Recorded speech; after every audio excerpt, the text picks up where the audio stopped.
संधि, समास, उपसर्ग या प्रत्यय। तो दो वर्णों के मेल से जो विकार उत्पन्न होता है उसे हम कहते हैं संधि, ठीक है। और दो शब्दों के मेल को हम कहते हैं समास। उपसर्ग, जो शब्द किसी भी शब्द के पहले जुड़ता है उसे हम उपसर्ग कहते हैं, और जो शब्द किसी भी शब्द के बाद में जुड़ता है उसे हम कहते हैं प्रत्यय। तो इसका सही आंसर हो जाएगा ऑप्शन नंबर ए। बढ़ते हैं अपने अगले क्वेश्चन की ओर। संधि कितने प्रकार की होती है आप सभी को बताएं। संधि होती है 3 प्रकार की, स्वर संधि, व्यंजन संधि और विसर्ग संधि। संधि होती हैं 3 प्रकार की, स्वर, व्यंजन, विसर्ग। फिर उसके बाद स्वर संधि के 5 भेद होते हैं, दी, आई, जी, वी, वाई, ए। दीर्घ, गुण, वृद्धि, यण, अयादि। किस क्रम में घोष वर्ण नहीं है। अब आपको बताना है कौन सा घोष वर्ण नहीं है। घोष, अघोष, अल्प प्राण और महाप्राण बताएं। तो किसमें घोष वर्ण नहीं है। तो देखो, घोष वर्ण जिन ध्वनियों के उच्चारण में स्वतः तंत्रियों में कंपन नहीं होता है उसे हम कहते हैं घोष। तो घोष होता है हर वर्ग का तीसरा, चौथा, पांचवा। तो नीचे से करेंगे, प, य, र, ल, व ये चौथे पैरा, ट ये पहले प्यारा, क, ख, ग ये तीसरे प्यारा, त, थ, द ये तीसरे प्यारा। तो कौन सा नहीं है। तो ट यह घोष वर्ण नहीं है, यह है अघोष। अगला बताना है आपको, ओम किस स्वर में आता है। ह्रस्व, प्लुप्त, घोष या दीर्घ। तो आपने बता दिया होगा ओम किस में आता है। तो ओम आता है हमारे प्लुप्त स्वर, जिसमें 2 ध्वनियों से ज़्यादा का समय लगता है उसे हम कहते हैं प्लुप्त स्वर। तो प्लुप्त स्वर में आता है ओम। ह्रस्व मतलब होता है दीर्घ, और प्लुप्त ये होते हैं, ठीक है। तो ओम किस में आता है। तो आपको बताना है ओम राम, ये ऐसे बोलते हैं ना, ये तो इसे हम कहते हैं प्लुप्त स्वर। अगला, किस क्रम में अघोष व्यंजन नहीं है। इसमें आपको बताना है किसमें आपको अघोष व्यंजन नहीं है। 1, 2 पहले और दूसरा इसे हम कहते हैं अघोष, और 3, 4, 5 सघोष। कौन सा नहीं है। तो इसमें है त, थ इसमें है, क, ख इसमें है, तो ये नहीं है। Option number B. किस क्रम में उष्म व्यंजन नहीं है। श, श, स। तो उष्म मतलब श है, श है, श है। ऑप्शन नंबर य। अंतस्थ व्यंजन है य, र, ल, व। तो सी हमारा सही आंसर हो जाए। बढ़ते हैं अपना 21वां क्वेश्चन। अघोष वर्ण कौन सा है। आपको बताया अभी, अघोष पहले व्यंजन का पहला, दूसरा अघोष, तीसरा, चौथा, पांचवा सघोष, है ना। तो च, छ, ज, च, छ, ज ये है तीसरा। ह कहीं में आएगा भाई आपका, ह आएगा आपके सघोष में। स कहीं में आएगा, स आएगा आपके अघोष में। तो आपसे पूछा अघोष वर्ण कौन सा है। तो अघोष वर्ण कौन सा है। तो स कहीं में आएगा आपके, स आएगा आपके अघोष वर्ण में। तो ये हमारा सही आंसर हो जाएगा। अघोष कौन सा है। स, जिन ध्वनियों के उच्चारण में स्वर तंत्रियों में कंपन होता है। तो ये आता है आपके अघोष। अघोष में एक और स, ये स आता है और ये श आता है। ह कहीं में आता है, ह आता है आपके सघोष में, और ये भी आपका सघोष है ना। और ये तो व्यंजन स्वर है। तो ऑप्शन नंबर आपका आएगा डी वाला। अगला क्वेश्चन है आपके, निम्न में से अल्प प्राण कौन से हैं। अल्प प्राण, जिन व्यंजनों के उच्चारण में मुख से कम हवा निकले उसे अल्प प्राण, और ज़्यादा वायु निकले उसे महाप्राण कहते हैं। अल्प प्राण में हम हैं पहला, तीसरा, पांचवा, और महाप्राण है दूसरा, चौथा। तो पहला, तीसरा, पांचवा, क, ख, ग, क, ख, ग ये सही है। त, थ अल्प प्राण है 1, 3, 5। प, फ, ब 2, 3, त, थ 3, द, त, थ, द 3, 4। तो अल्प प्राण आपको बताना है 1, 3। तो ऑप्शन नंबर आपका आएगा बी, क, ख, ग। कौन सा स्वर नहीं है। तो ये आप सबने बताएं। ऑप्शन नंबर डी, अण, ये स्वर नहीं है। ये है, ये है, ये है। बहुत ही सरल क्वेश्चन। 24वां क्वेश्चन, निम्न में से कौन सा संयुक्त व्यंजन है? श त्र घ स। संयुक्त व्यंजन किसे कहते हैं? दो स्वर श है, त्र है, ज्ञ है और एक और ये श्र, ये होते हैं संयुक्त व्यंजन। कौन सा नहीं है? ऑप्शन नंबर सी हमारा सही आंसर हो जाएगा। ठीक है, अब अगला बढ़ते हैं। आपका अगला कौन सा आ रहा है? 25वां, स्वर ध्वनि के प्रकार। ह्रस्व, दीर्घ, प्लुप्त। स्वर ध्वनि उपयुक्त सभी। ठीक है, ये आज मैंने आपको वापस से 25 क्वेश्चन कराए। 30 क्वेश्चन कर लेते हैं इसमें वापस। एक थाल मोती से भरा, सबके सिर पर ओधा धरा, चारों ओर यह थाली फिरे मोती, उसमें एक न गिरे। माला है, चांद है, आकाश है या कोई नहीं? ये एक पहेली है कि एक थाल मोती से भरा, सबके सिर पर ओधा धरा, चारों ओर वह थाली फिरे मोती, उसमें एक न गिरे। तो चारों ओर क्या फैलता है? आपने लगा दिया होगा इसका सही जवाब आकाश। मोतियों से भरा रहता है ना, वाइट वाइट, तो आकाश। अगला आपका ये एग्जाम में पूछे हुए कि चिदंबरा किसकी कविता का संग्रह है? निराला, सुमित्रानंदन पंत, नागार्जुन या इनमें से कोई नहीं? चिदंबरा जल्दी से बताएं। तो चिदंबरा है Sumitranandan Pant. Option number B हमारा सही आंसर हो जाएगा। नोटिफिकेशन शब्द का हिंदी पर्याय अधिकार, सूचना, ज्ञापन या अधिसूचना। तो नोटिफिकेशन का क्या होता है? नोटिफिकेशन का होता है अधिसूचना। डी हमारा सही आंसर हो जाएगा। नया विकल्प किस शहर में प्रकाशित होती हैं? विदिशा में, कटनी में, रीवा में या पिपरिया में? बताएं, जो नया शहर है यह किस शहर में प्रकाशित होती है? ये अखबार का नाम है नया शहर। तो ये होती है, पत्रिका का नाम है एक विदिशा। और आज का आखिरी क्वेश्चन है, जब कोई सरकारी पत्र, कार्यालय, ज्ञापन एक साथ अनेक प्रेषितियों को भेजा जाता है तो उसे क्या कहोगे? परिपत्र कहोगे, अधिसूचना कहोगे, संकल्प कहोगे या इनमें से कोई नहीं? तो आपने लगा दिया होगा, उसे हम कहेंगे परिपत्र। जब कोई सरकारी पत्र, कार्यालयीन ज्ञापन एक से ज़्यादा प्रतियों में भेजा जाता है को उसे हम कहेंगे परिपत्र। तो ये आज मैंने आपको मॉक टेस्ट नंबर 3 कराया है। वीडियो कैसा लगा कमेंट जरूर करें। वीडियो देखने के लिए आप सभी का बहुत बहुत धन्यवाद। चलिए नमस्कार दोस्तों, स्वागत है आप सभी का। और आप सभी के लिए हिंदी का model test practice set number आज का दूसरा है। कल मैंने आपको एक सेट करवा दिया था, आज आपका दूसरा सेट है। तो जो भी नया है चैनल को सब्सक्राइब कर दीजिएगा। और जिनको अगर हमसे डेली की फ्री क्लास में जुड़ना है वो इस नंबर पर व्हाट्सअप कर सकते हैं 9753749986 पर आप मैसेज करके हमसे डेली की फ्री क्लास में ऐड हो सकते हैं। ठीक है, तो ये आपकी जो अभी एग्ज़ाम आई हुई हैं, कौन सी? यूपी पुलिस, एसएससी जीडी और जितने भी एग्ज़ाम हैं जिसमें हिंदी पूछी जाती है, सभी प्रतियोगिता परीक्षाओं के लिए ये वीडियो बहुत ही अच्छा रहेगा। इसमें मैंने आपको आज 15 क्वेश्चन कराए हैं। इससे पहले वाला वीडियो आपने देखा है। जिनको पीडीएफ नहीं मिली है वो व्हाट्सअप कर सकते हैं। इसके अलावा आपके जीके, लुसेंट जीके की क्लास भी स्टार्ट हो चुकी है, तो आप मुझे व्हाट्सअप कर सकते हैं कि सर हमें भी आपकी डेली की फ्री क्लास में पढ़ना है। तो वीडियो देखने के लिए आप सभी का बहुत बहुत धन्यवाद। कमेंट करके जरूर बताना कि आपको वीडियो कैसा लगा। और जिनको डेली की क्लास में ऐड होना है वो इस नंबर पर व्हाट्सअप कर सकते हैं। चलिए, आप सभी का बहुत बहुत धन्यवाद। शुरुआत करते हैं पहले क्वेश्चन की ओर।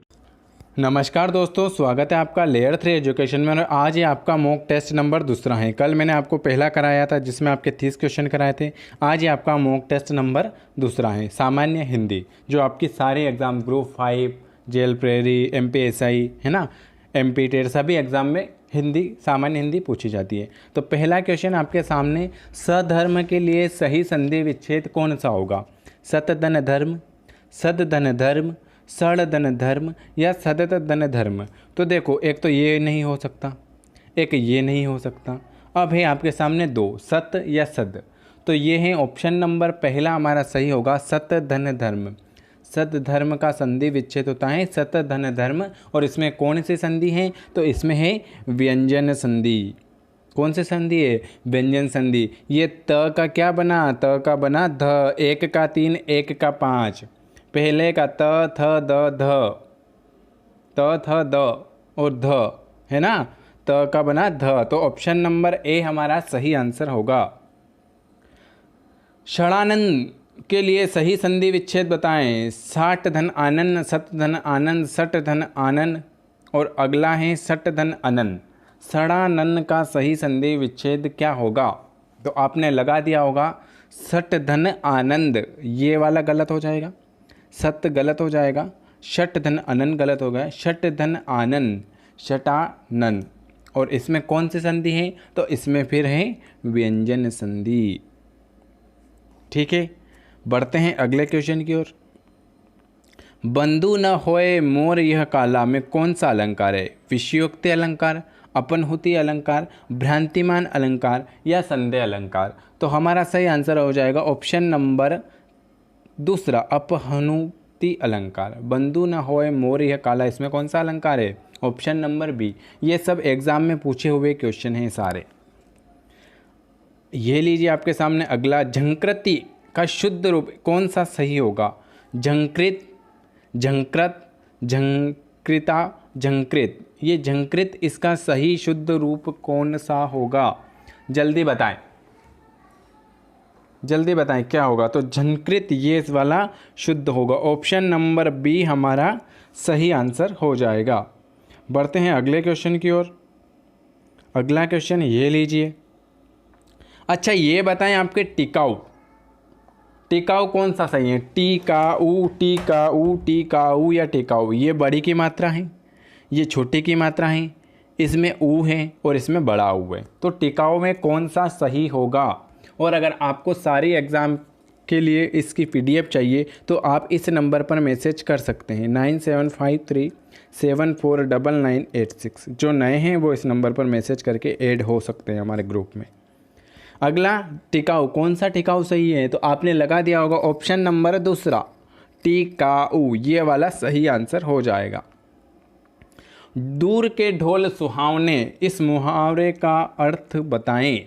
पूरे परिचित के बाद अच्छा लगना, पूरे परिचय के साथ अच्छा न लगना, पूरे परिचय के साथ अच्छा लगना या पूरे परिचय के अभाव में अच्छा लगना। दूर के ढोल सुहावने, इसका अर्थ क्या होगा? तो दूर के ढोल सुहावने, इसका अर्थ होता है पूरे परिचय के अभाव में अच्छा लगना। ऑप्शन नंबर डी हमारा सही हो जाएगा। ये पूरे परिचय के अभाव में अच्छा लगना। अगला, कलई खुलना, मुहावरे का अर्थ बताएं।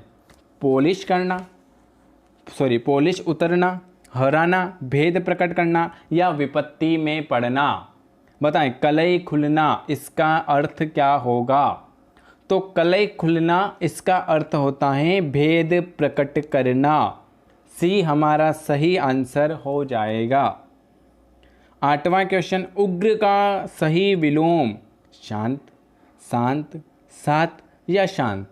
तो इसमें कौन सा वाला शांत सही है?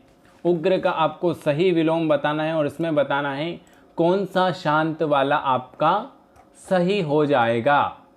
तो आपने लगा दिया होगा शांत। उग्र का ये वाला शांत हमारा सही। शुद्ध रूप अगर पूछ ले कि शांत ये सही है कि ये, तो ये वाला शांत सही होगा।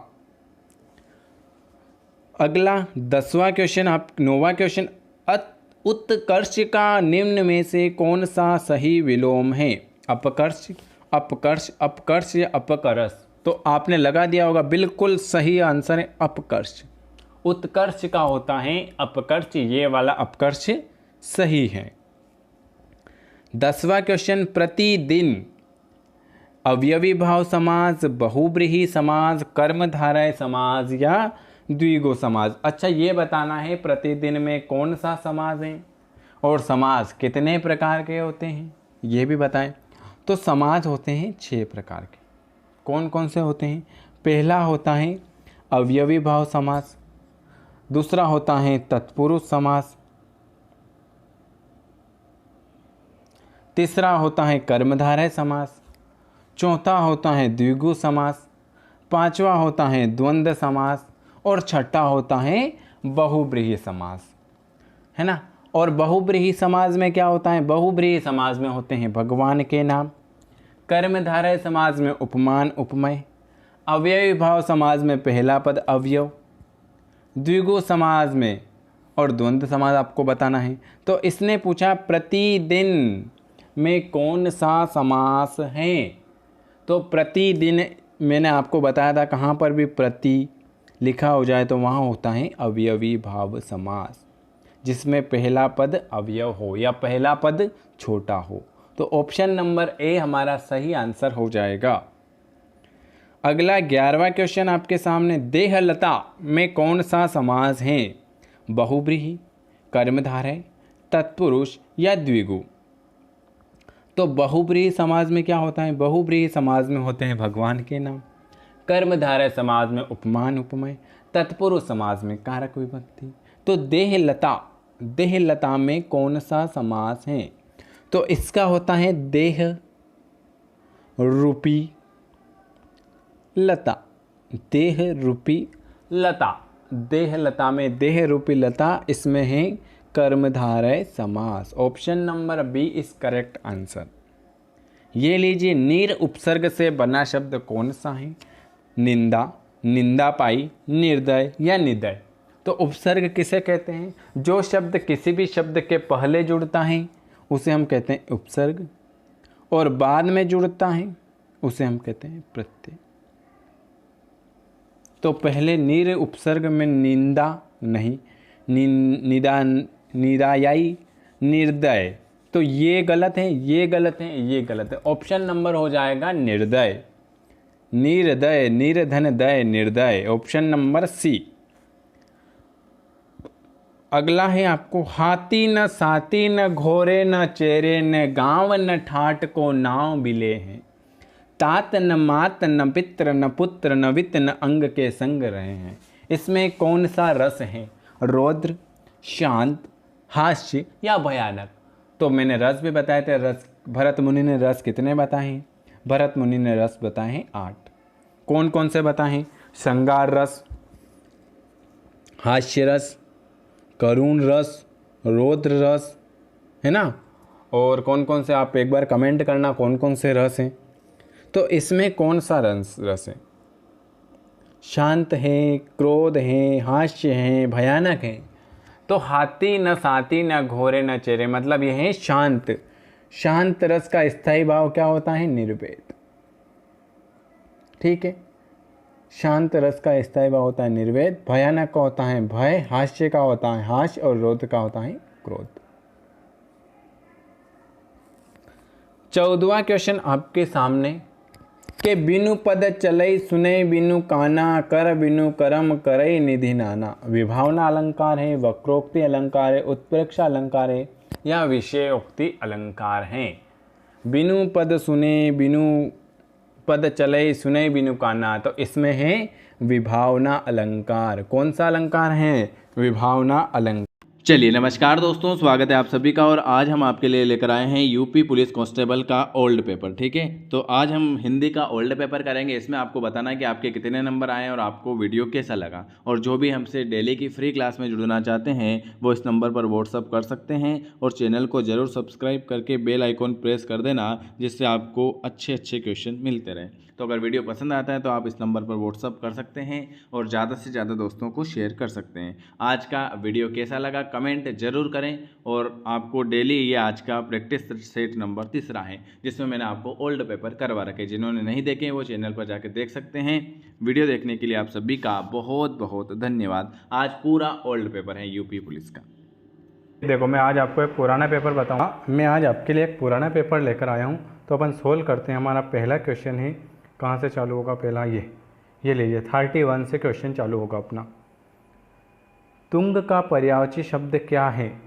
पहला है, तुंग का पर्यायवाची शब्द क्या है? ऊंचा, पर्वत, प्रचंड और मुख्य। बताए, तुंग का पर्यायवाची शब्द क्या है?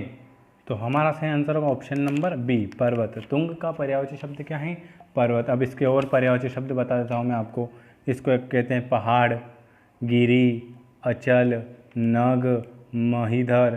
तुंग के पर्यायवाची है पर्वत, और इसका पर्यायवाची बता देते हैं पर्वत, पहाड़, गिरी, अचल, नग, भूधर। ठीक है, ये सब इसके पर्यायवाची शब्द हैं। बढ़ते हैं अपने अगले क्वेश्चन की ओर। निम्नलिखित में से विभाषा कौन सी है? हिंदी, संस्कृत, मैथिली या अंग्रेजी। बताएं, निम्न में से विभाषा कौन सी है? A, B, C, D, इसमें बताना है कौन सी है। तो मैं बताता हूँ, ये है ऑप्शन नंबर सी, इसका सही आंसर होगा। विभाषा कौन सी है? तो मैथिली। बढ़ते हैं अपने अगले क्वेश्चन की ओर। ये लीजिए, जिसकी लाठी उसकी भैंस, क्या है ये बताएं?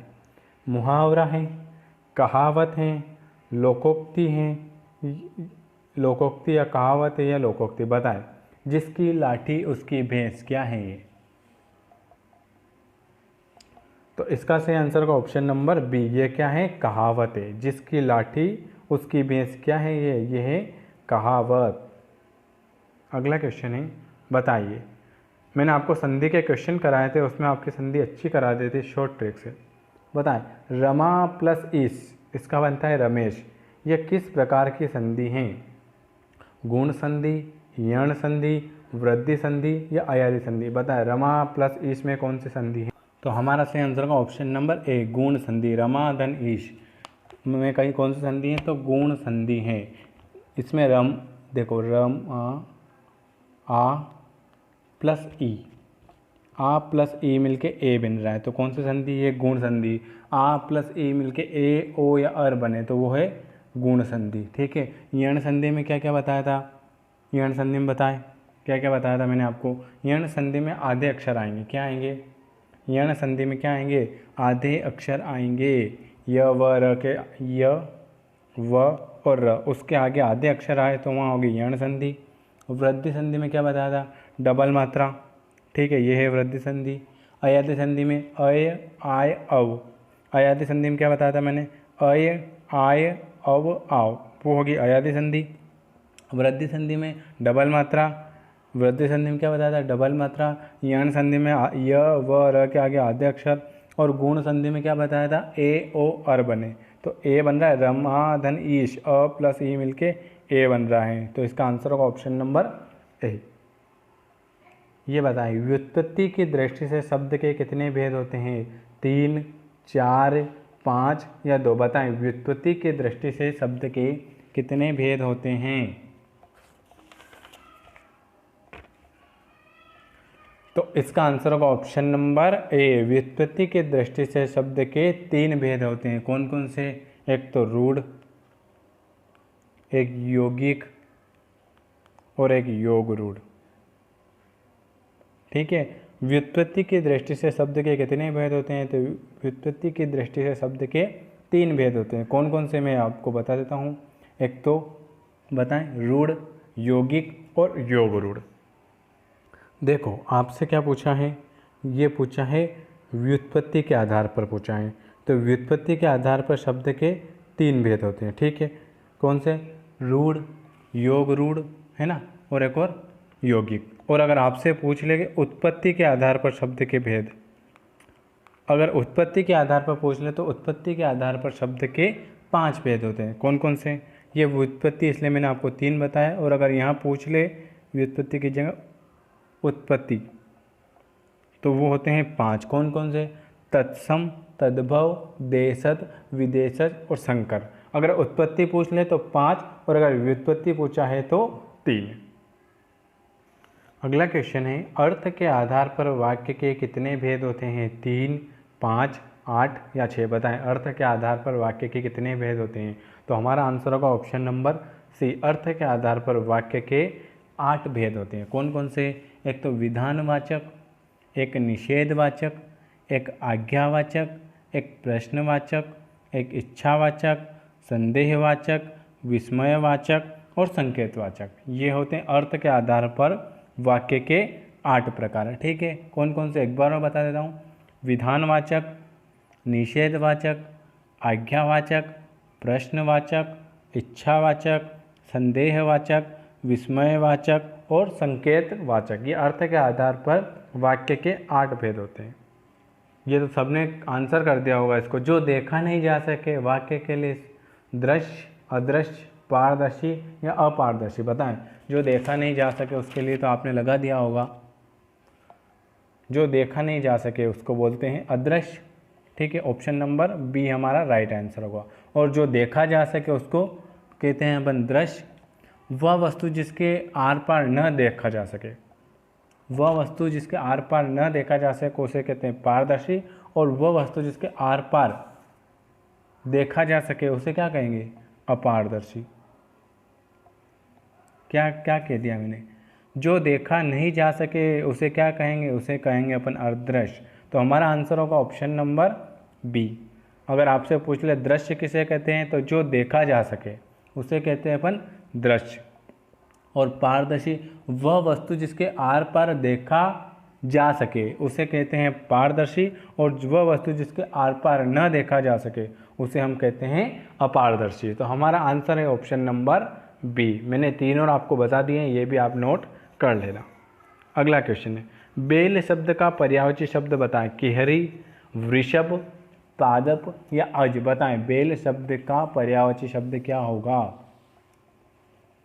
तो हमारा सही आंसर होगा ऑप्शन नंबर बी। बेल शब्द का पर्यायवाची शब्द है वृषभ। इसके और बता देता हूँ आपको, वृष, एक तो वृष है ना, एक ऋषभ, एक ये ऋषभ है ना, वृष, ऋषभ, वृषभ, वलिवर्ध, ये सब बेल के पर्यायवाची शब्द हैं। अगला क्वेश्चन ये बताएं 39, इनमें से किस शब्द में प्रत्यय लगा हुआ है? आलंबन, चिड़चिड़ाहट, अव्यवस्था या मनोविकार। प्रत्यय बताएं। प्रत्यय, जो शब्द किसी शब्द के बाद में जुड़ता है उसे प्रत्यय कहते हैं, और जो शब्द किसी शब्द के पहले जुड़ता है उसे कहते हैं हम उपसर्ग। तो इसमें बताएं प्रत्यय किस शब्द में प्रत्यय लगा हुआ है? तो हमारा आंसर होगा ऑप्शन नंबर बी, चिड़चिड़ाहट। इनमें से किस शब्द में प्रत्यय लगा है? तो चिड़चिड़ाहट में प्रत्यय लगा हुआ है। ये बताएं, जो संभव नहीं हो वाक्य का एक शब्द। असंभावी, असंभ, असंभव या होनार। बताएं इसका क्या आंसर होगा? तो इसका आंसर होगा ऑप्शन नंबर सी, जो संभव नहीं हो उसे क्या कहेंगे हम? असंभव। ये बताएं आप, इनमें से किस शब्द में उपसर्ग नहीं है? अधिकतर, अनर्थ, प्रतिकार या अपरिचित। उपसर्ग नहीं है। उपसर्ग, जो शब्द किसी शब्द के पहले जुड़कर नया शब्द बनता है उसे कहते हैं हम उपसर्ग। बताएं किस शब्द में उपसर्ग नहीं है? तो ये अधिकतर में उपसर्ग नहीं है, अनर्थ में अ है, प्रति है, अप है। तो इन तीनों में उपसर्ग है और इसमें उपसर्ग नहीं है। तो ऑप्शन नंबर ए हमारा सही आंसर होगा। किस शब्द में उपसर्ग नहीं है? तो ऑप्शन नंबर ए। ये बताएं, कृपण शब्द का विलोम क्या होगा? दानी, त्यागी, खर्चिला या कंजूस। बताएं कृपण शब्द का विलोम। तो ऑप्शन हमारा सही जाएगा ऑप्शन नंबर ए। कृपण शब्द का उल्टा होगा दानी, एक इसको कहते हैं उदार और एक और कहते हैं दाता। आपसे पूछ ले कृपण शब्द का विलोम दाता आ जाए तो दाता लगा देना, उदार आ जाए तो उदार लगा देना। तो अभी पूछा है कृपण शब्द का विलोम क्या है? तो ऑप्शन नंबर ए, दानी। जो व्याकरण जानता हो इसके लिए एक शब्द। व्याकरणाचार्य, व्याकरण प्रेरणा, व्याकरण या व्याकरण पंडित। बताएं जो व्याकरण जानता हो। तो आंसर होगा हमारा ए वाला, व्याकरणाचार्य। जो व्याकरण जानता हो उसके लिए एक शब्द क्या होगा? व्याकरणाचार्य। इनमें से किस शब्द में बहुब्रीहि समास है? पंकज, कमल नयन, राजकुमार और पानी। बताएं इसमें से किसमें बहुब्रीहि समास हैं? बहुब्रीहि समाज में भगवान के नाम, अन्य नाम आते हैं तो उसे क्या कहते हैं? बहुब्रीहि समास। बताएं इसका सही आंसर क्या होगा? तो इसका सही आंसर होगा कमल के समान नयन, कमल नयन। इसमें बहुब्रीहि समास हैं। इसमें बहुब्रीहि समास है या राजकुमार में है या पानी में है या पंकज में है? बताएं। कमल के समान नयन, इसमें कमल के समान नयन है, इसमें है अवयवी भाव समास। इसीलिए मैंने आपको बताया। आप लगा दे, मैंने भी आपको बता दिया तो आपने भी सही मान लिया? नहीं, कमल के समान नयन, इसमें अवयवी भाव समाज हैं। और पंकज में है बहुब्रीहि समाज। पंकज मतलब कीचड़ में पैदा हो उसे क्या कहेंगे? हम कहेंगे कमल। इसका अन्य अर्थ निकल रहा है तो कमल, जो कीचड़ में पैदा हो उसे क्या कहेंगे? कमल, पुष्प। तो ऑप्शन नंबर ए हमारा सही आंसर होगा, पंकज। इसमें बताएं निम्न में से किस शब्द में उपसर्ग हैं? प्रहार, पहाड़, कमल और कलश। बताएं किस शब्द में उपसर्ग हैं। तो हमारा सही आंसर होगा ऑप्शन नंबर ए, प्रहार। किसमें उपसर्ग हैं? दनहार, प्रहार। जो शब्द के पहले जुड़ता है और नया शब्द बनाता है उसे हम कहते हैं उपसर्ग। ये बताएं छंद मुख्यतः कितने प्रकार के होते हैं? 2, 3, 8 और 9। बताएं छंद कितने प्रकार के होते हैं? छंद होते हैं 3 प्रकार के। छंद कितने प्रकार के होते हैं? छंद होते हैं 3 प्रकार के। कौन कौन से? वार्णिक छंद, मात्रिक छंद और दंडक छंद। कौन कौन सा? एक तो वार्णिक छंद, मात्रिक छंद और एक होता है दंडक छंद। तो छंद कितने प्रकार के होते हैं? छंद 3 प्रकार के होते हैं। वीडियो आपको कैसा लग रहा है इसको कमेंट और शेयर ज़रूर करें, क्योंकि आप 200 और 300 ही लोग देख रहे हो। वीडियो अच्छा नहीं लग रहा है क्या आपको? तो न तो कमेंट आ रहे, न लाइक हो रहा है, न शेयर हो रहा है। देख लो, अगर क्वेश्चन अच्छे नहीं है क्या, मैं आपके लिए एक से एक क्वेश्चन निकाल के ला रहा हूँ सारे, तो आपको भी तो शेयर और कमेंट करना चाहिए। ठीक है, चलते हैं अपने अगले क्वेश्चन की ओर। देखो ये 47वां क्वेश्चन। चरण कमल में कौन सा अलंकार है? बताएं उत्प्रेक्षा, श्लेष, रूपक या अनुप्रास। बताएं चरण कमल में कौन सा अलंकार है। अगर आपको इसके अलावा दूसरे भी चाहिए कि हमको क्वेश्चन मत कराओ, तो मैं आपके लिए और कुछ लेकर आऊँ, आप कमेंट बॉक्स में कमेंट करके ज़रूर बताना। ठीक है, बताएं अब चरण कमल में कौन सा अलंकार है। तो चरण कमल में कौन सा अलंकार है बताएं। तो हमारा ऑप्शन होगा सी, चरण कमल में रूपक अलंकार है। तो हमारा आंसर होगा ऑप्शन नंबर सी, रूपक अलंकार। रूपक अलंकार क्यों? कि अगर बीच में डैश आता है ना कहीं कहीं, तो वहाँ होता है रूपक अलंकार। ठीक है, इससे ध्यान रखना है। रूपक अलंकार में अधिकतर केस में आपको डैश आता है। ठीक है, चरण के समान कम। श्लेष अलंकार का अर्थ होता है चिपका हुआ। क्या होता है? श्लेष अलंकार का अर्थ होता है चिपका हुआ। जैसे रहीमन पानी राखियो, बिन पानी सब सून, पानी गए न उबरे, मोती मानुष सुन। मतलब इसमें तीनों के अलग अलग अर्थ निकलते हैं, मोती का अलग, मानुष का अलग और चून का अलग। तो उसमें होता है श्लेष अलंकार। ठीक है, और रूपक अलंकार में बता दिया चरण के समान कमल, चरण कमल।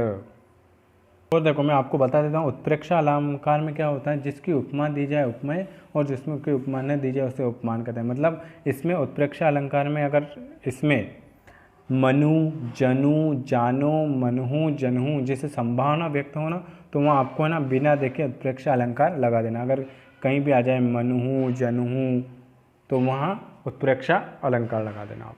मैंने आपको संधि पढ़ाई है, तो ये आपको कमेंट बॉक्स में कमेंट करके बताना है कि इसमें, ये देखो मैं आपको बता देता हूँ, निम्न में से कौन सा व्यंजन संधि का उदाहरण है। देखो मैं आपने पूरा आपको संधि पढ़ाई है, तो आपको ये बताना है कि आप इसमें कौन सा सही होगा। बताएं व्यंजन संधि को आपको कमेंट करके कमेंट बॉक्स में बताना है। 48 का आंसर आपको कमेंट बॉक्स में बताना है। हमारा अगला क्वेश्चन है प्रत्यय कितने प्रकार के होते हैं बताएं। तो प्रत्यय के 2 भेद होते हैं। कितने? ये प्रकार नहीं, प्रत्यय के कितने भेद होते हैं। ये गलत लिखा गया होगा। 2, 3, 4 या 5। बताएं प्रत्यय के कितने प्रकार होते हैं। तो प्रत्यय के 2 होते हैं। क्या? Option number A. कौन कौन सा? एक तो कृत प्रत्यय, एक तद्धित प्रत्यय। प्रत्यय के कितने प्रकार होते हैं। तो ऑप्शन नंबर ए, एक तो कृत प्रत्यय और दूसरा होता है तद्धित प्रत्यय। अगला क्वेश्चन है कौन्तेय शब्द में कौन सा प्रत्यय है। अप्रत्ययवाचक तद्धित प्रत्यय, विशेषणवाचक तद्धित प्रत्यय, न्यूनतम वाचक तद्धित प्रत्यय या भाववाचक तद्धित प्रत्यय। बताएं, है ना। मैंने आपको एक क्वेश्चन पूछा है, ये प्रत्यय कितने प्रकार के? 2, एक तो तद्धित और एक कृत, है ना। और अब इसमें पूछ लिया कि कौन्तेय शब्द में कौन सा प्रत्यय है। तो ऑप्शन नंबर ए हमारा सही आंसर होगा। कौन्तेय शब्द में अप्रत्ययवाचक तद्धित प्रत्यय है। मैंने आपको, हमारा आज का आखिरी क्वेश्चन है हिंदी की बोलियों को। चलिए नमस्कार दोस्तों, स्वागत है आप सभी का और आप सभी को हैप्पी न्यू ईयर की आप सभी को ढेर सारी शुभकामनाएं। ठीक है, आप सभी का दिन अच्छा जाए और मैं भगवान से यही प्रार्थना करूंगा कि इस बार आपकी जॉब जरूर लगे। ठीक है, तो ये आपकी SSC GD और SSC GD और यूपी पुलिस और जितनी भी एग्ज़ाम हैं उन सभी में जो हिंदी के क्वेश्चन पूछे जाते हैं। आज हम शुरुआत करते हैं पहले क्वेश्चन की ओर। जो भी नया है चैनल को सब्सक्राइब कर दीजिएगा, बेल आइकॉन को प्रेस कर दीजिएगा और हमसे डेली की अगर फ्री क्लास में जुड़ना चाहते हैं तो आप इस नंबर पर हमें व्हाट्सअप कर दीजिएगा 9753749986 पर आप मैसेज करके हमसे डेली की फ्री क्लास में ऐड हो जाइएगा। शुरुआत करते हैं अपने पहले क्वेश्चन की ओर। पहला क्वेश्चन आपके सामने क्या लिखा हुआ है? पहला क्वेश्चन आपके सामने लिखा हुआ है कि स्वर सहित व्यंजन किसे कहते हैं। इसकी पीडीएफ भी आपको व्हाट्सएप पर मिल जाएगी, तो इस नंबर पर आप व्हाट्सएप कर सकते हैं। चलिए, पहला क्वेश्चन आपके सामने, स्वर सहित। स्वर किसे कहते हैं? आप सभी को पता है कि स्वर सहित और एक होता है रहित। क्या होता है? एक तो होता है सहित और एक होता है आपका रहित। तो स्वर सहित व्यंजन जो है वो कौन सा हो जाएगा? Very very good. तो क के अंदर क्या है? अ छिपा हुआ है। क बोलते हो तो अ की ध्वनि निकलती है, तो क, तो इसमें स्वर छिपा हुआ है अ। ल में स्वर नहीं है क्योंकि ये आधा ल है, नीचे हलंत है। ई में स्वर है और म भी हलंत है, छोटा है। तो ऑप्शन आपका ए वाला आ जाएगा। दूसरा क्वेश्चन लिखा हुआ है, इस नंबर पर आप व्हाट्सअप कर सकते हो। दूसरा क्वेश्चन आपको लिखा हुआ है कि जिन वर्णों का उच्चारण नाक तथा मुख से हो वो क्या कहलाते हैं? अनुस्वार, अनुनासिक, अयोगवाह या अंतस्थ। तो आप सभी को पता है कि उन्हें हम कहते हैं अनुनासिक। नाक तथा मुख से बोले जाते हैं उन्हें हम कहते हैं अनुनासिक। अयोगवाह किसे कहते हैं? अयोगवाह की संख्या होती है 2। एक तो होते हैं अम और एक होता है आपका अह। इन्हें अयोगवाह क्यों कहते हैं? इन्हें अयोगवाह इसलिए कहते हैं, यह न तो पूरी तरह स्वर में आते हैं और न ही पूरी तरह व्यंजन में आते हैं, इसलिए हम इन्हें कहते हैं अयोगवाह। अंतस्थ व्यंजन की संख्या कितनी है? अंतस्थ व्यंजन की संख्या हो जाएगी आपकी 4। कौन कौन सी हो जाएगी? य, र, ल और ये व, ये हैं आपके अंतस्थ व्यंजन। चलिए, अगला क्वेश्चन क्या लिखा है तीसरे नंबर का? कैसा चांद, रिक्त स्थान, सुंदर चेहरा। तो आप सभी को पता है कैसा चांद सा, कैसा चांद सा सुंदर चेहरा, कैसा चांद सा सुंदर चेहरा, रिक्त स्थान की पूर्ति करना, उचित निपात। बाण का पर्यायवाची शब्द क्या हो जाएगा? बाण का पर्यायवाची शब्द क्या हो जाएगा? तो आप सभी को पता है कि बाण का पर्यायवाची शब्द जो होता है वो होता है आपका तीर। बाण मतलब तीर, ये आप सभी को पता है। ठीक है, इसके और पर्यायवाची देख लेते हैं। शर, इसको क्या कहते हैं? एक शर भी कहते हैं, इसको इशू भी कहते हैं, इसको नाराज भी कहते हैं। नाराज, नाराज नहीं, नाराज भी कहते हैं। इसको शायक भी कहते हैं। ये आपके हो गए बाण के पर्यायवाची, तीर के पर्यायवाची। चलिए, अगला क्वेश्चन आपके सामने, अगर आपसे पूछे कि प्रसून, प्रसून किसका होता है? तो प्रसून होता है आपका कुसुम, मंजरी, फूल। कुसुम, मंजरी, फूल, ये प्रसून का होता है। अगर आपसे पूछे यातुधान, यातुधान के पर्यायवाची होती हैं एक दानव। क्या होता है? यातुधान का पर्यायवाची होता है एक तो दानव, एक राक्षस, एक दैत्य, एक धनुज, एक निशाचर। ये सब आपके इनके पर्यायवाची शब्द होते हैं। चलिए, अगला क्वेश्चन पर बढ़े जाते हैं। अगला क्वेश्चन है जिसकी 4 भुजाएं हो। आप सभी को पता है जिसकी 4 भुजाएं हो उसे हम क्या कहते हैं? जिसकी 4 भुजाएं हैं उसे हम कहते हैं चतुर्भुज कहते हैं, चतुर्भुज कहते हैं। जिसकी 4 भुजाएं हैं चतुर्भुज कहते हैं। अगला क्वेश्चन आपके सामने लिखा हुआ है, क्या लिखा हुआ है? अगला क्वेश्चन है लौटकर आया हुआ। लौटकर आया हुआ उसे क्या कहेंगे? तो लौटकर आया हुए उसे हम कहेंगे प्रत्यागत। प्रत्यागत, लौटकर आया हुआ उसे हम कहेंगे प्रत्यागत। अगला क्वेश्चन लिखा हुआ है देवर्षि का संधि विच्छेद। सबसे पहले तो संधि किसे कहते हैं? तो 2 वर्णों के मेल से जो विकार उत्पन्न होता है उसे हम कहते हैं संधि। संधि 3 प्रकार की होती हैं, स्वर संधि, व्यंजन संधि और विसर्ग संधि। अगर आपसे पूछे कि स्वर संधि के कितने भेद होते हैं तो स्वर संधि के 5 भेद होते हैं। D, I, G, V, Y, A. ये क्या लिख दिया सर? दिव्या, दिव्या नहीं है। दीर्घ संधि, गुण संधि, ये अयादि, यण संधि, अयादि संधि और वृद्धि संधि। तो D I V, D I G V Y है। अब देवर्षि, देवधन ऋषि, देवधन ऋषि, देवधन ऋषि, वेरी वेरी गुड। 7 नंबर का बिल्कुल आपका सी वाला आ जाएगा। अगला क्वेश्चन, रक्षक का विलोम तो भक्षक होगा। Very IMP question. रक्षक का अगर आपसे पूछे तो रक्षक का विलोम भक्षक हो जाएगा। अगला क्वेश्चन, टी प्रत्यय से बना शब्द। सबसे पहले तो प्रत्यय किसे कहते हैं? तो जो शब्द किसी भी शब्द के अंत में जुड़कर नया शब्द बनता है उसे प्रत्यय कहते हैं, और जो शब्द किसी भी शब्द के पहले जुड़ता है उसे हम कहते हैं उपसर्ग। तो आपसे पूछा है ती, शक्तिशाली, शक्ति, शक्तिपुंज, ये पुंज नहीं होगा, शक्तिपूर्ण ये भी नहीं होगा, इन दोनों में से बताइए। तो शक्ति हो जाएगा क्या? शक्ति, ऑप्शन आपका बी। शक्तिशाली में भी नहीं होगा, शाली। ती, शक्ति, अंत में जुड़ रहा है, ऑप्शन बी। अगला क्वेश्चन, देवासुर शब्द में कौन सा समास है? द्वंद्व समास, द्विगु समास, कर्मधारय समास, बहुब्रीहि समास। नहीं, बहुब्रीहि में तो भगवान के नाम आते हैं, जिसमें दोनों पद समान हो उसे द्वंद्व समास कहते हैं।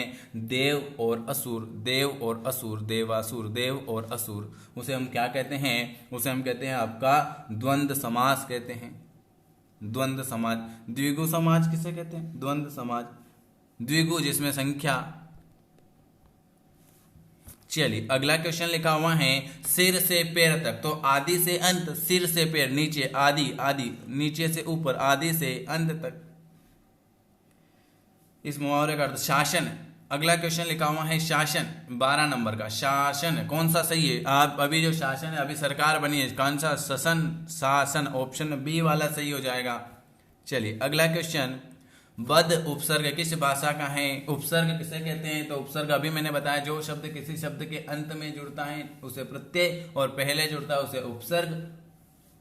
उप और सर्ग का अर्थ भी मैंने कल बताया था। उप का अर्थ क्या होता है, सर्ग का अर्थ क्या होता है, ये आप मुझे कमेंट करके बताना। मैंने कल वीडियो बनाया था, उसमें बताया था। जिनको वीडियो नहीं मिलते हैं वो मैसेज कर दिया करें, ठीक है।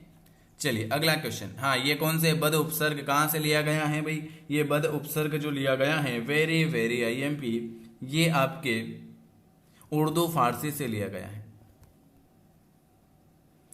स्थाई भाव, स्थाई भाव देखो आपके भी दोस्त होंगे, स्थाई भाव की संख्या बतानी है और संचारी भाव की संख्या बतानी है। स्थाई भाव के दोस्त कौन से होते हैं? तो आप सभी को पता होना चाहिए कि स्थाई भाव के भाई को होगा संचारी भाव, और विभाव का होगा अनुभाव। तो स्थाई भाव की संख्या होती है 9 और संचारी भाव की संख्या होती है 33।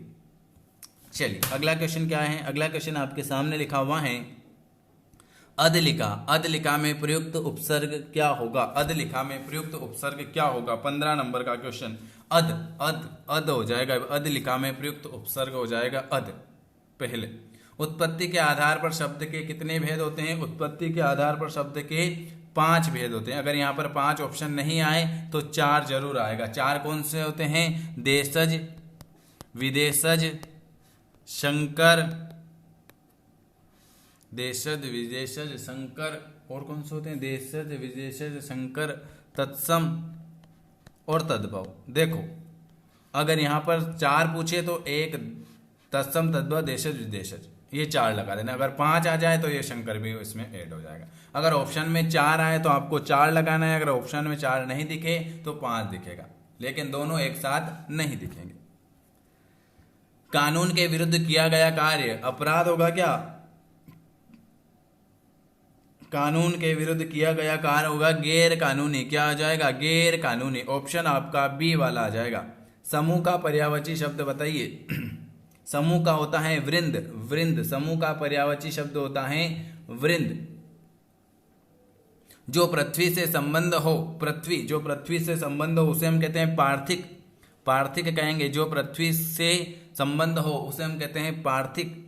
और लास्ट क्वेश्चन है, चयन का संधि विच्छेद। चेदन अयन, चेदन अयन के 6 नहीं, चयन का संधि विच्छेद होता है चेदन अयन। क्या होता है? चेदन अयन।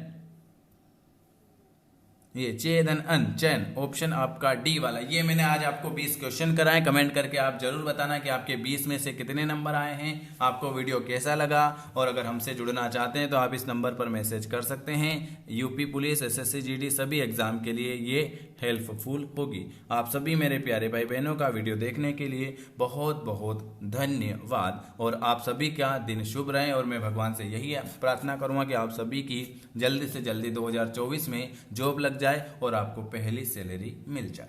वीडियो देखने के लिए आप सभी का बहुत बहुत धन्यवाद। चलिए नमस्कार दोस्तों, स्वागत है आप सभी का। और आप सभी के लिए आज मैं वापस से लेकर आया हूँ यूपी पुलिस और एसएससी जीडी का ओल्ड पेपर। ठीक है, तो जो नया है चैनल को सब्सक्राइब कर दीजिएगा, बेल आइकन प्रेस कर दीजिएगा, और अगर हमसे जुड़ना चाहते हैं तो इस नंबर पर व्हाट्सअप कर दीजिएगा 9753749986 पर आप मैसेज करके हमसे डेली की फ्री क्लास में ऐड हो जाइएगा। चलिए शुरुआत करते हैं पहले क्वेश्चन की ओर। आचार्य भरत के अनुसार रस के कितने भेद होते हैं? तो आप सभी को पता है, मैंने आपको बताया था भरत मुनि ने रसों की संख्या जो मानी है 8 मानी है, 8 रस माने हैं। नौवां कौन सा है? नौवां है आपका शांत रस।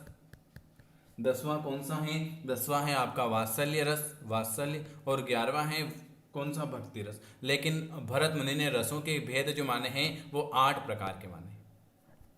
चलिए अगला क्वेश्चन क्या लिखा हुआ है? दूसरा क्वेश्चन है उपसर्ग का अर्थ। अब उपसर्ग किसे कहते हैं? जो शब्द किसी भी शब्द के पहले जुड़कर एक नया सार्थक शब्द बना लेता है उसे हम कहते हैं उपसर्ग। ठीक है, पहले जुड़ता है उपसर्ग और बाद में जुड़ता है वो होता है आपका प्रत्यय। तो आपसे पूछा है कि अप का अर्थ होता है क्या? अप का होता है लघुता, लघुता।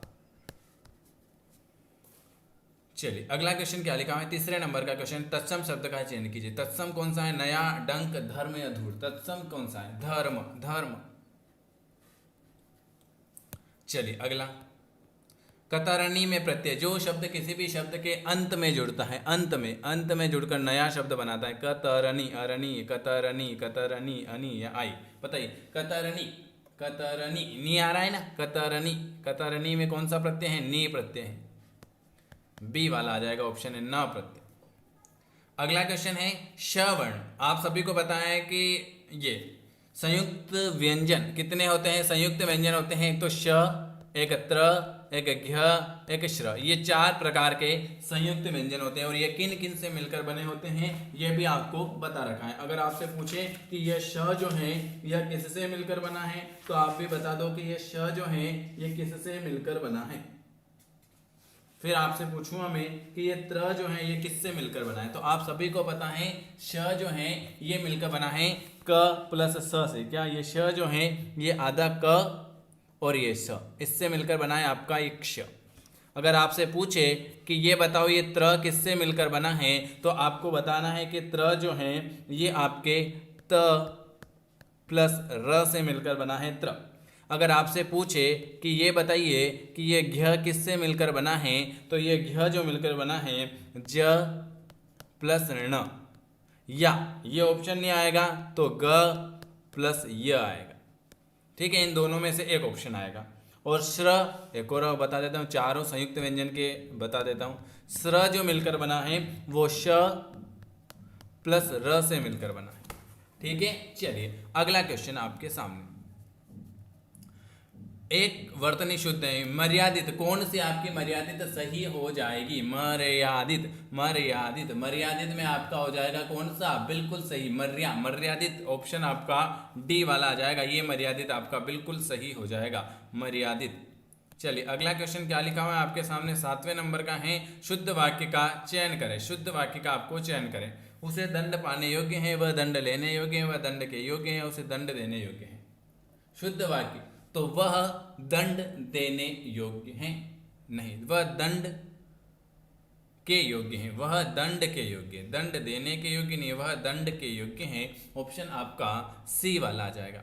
8वें नंबर का है, निम्नलिखित में से आज्ञावाचक वाक्य कौन सा है? इसमें किसमें आपको आज्ञा दे रहे हैं? कठिन समय प्रत्येक के जीवन में आता है। यदि कोई एक गाल पर तमाचा मारे तो दूसरा आगे कर दो। इस भव्य इमारत की सुंदरता देखने की बनती है, या उसे शाम तक घर लौट आना चाहिए। आज्ञा किसमें है? Very good. आज्ञा है कि यदि कोई एक गाल पर आपको तमाचा मारे तो आपको दूसरा गाल आगे कर देना चाहिए। ये आज्ञावाचक वाक्य है। अगला क्वेश्चन क्या लिखा हुआ है? 9वें नंबर का, कटंक का विलोम बताइए। कटंक का आपको विलोम बताना है। कटंक का विलोम कौन सा हो जाएगा? बताइए। विलोम शब्द कटंक का होता है कुसुम। कटंक मतलब होता है कांटा है, और कांटा का विलोम होता है फूल, कुसुम। चलिए, विलोम पूछा है ना, समानार्थी पूछता तो हम बता देते हैं कि कांटा। मौत और मात, मौत का अर्थ और इस मात का अर्थ बताइए। मौत मतलब मृत्यु, तो इन दोनों में से आपका मौत, ये मृत्यु, ये मृत्यु, ये गलत है, ये गलत है। मात का अर्थ क्या होता है? मात का होता है पराजय। ये मौत, मृत्यु और ये मात, पराजय। ऑप्शन आपका सी वाला आ जाएगा।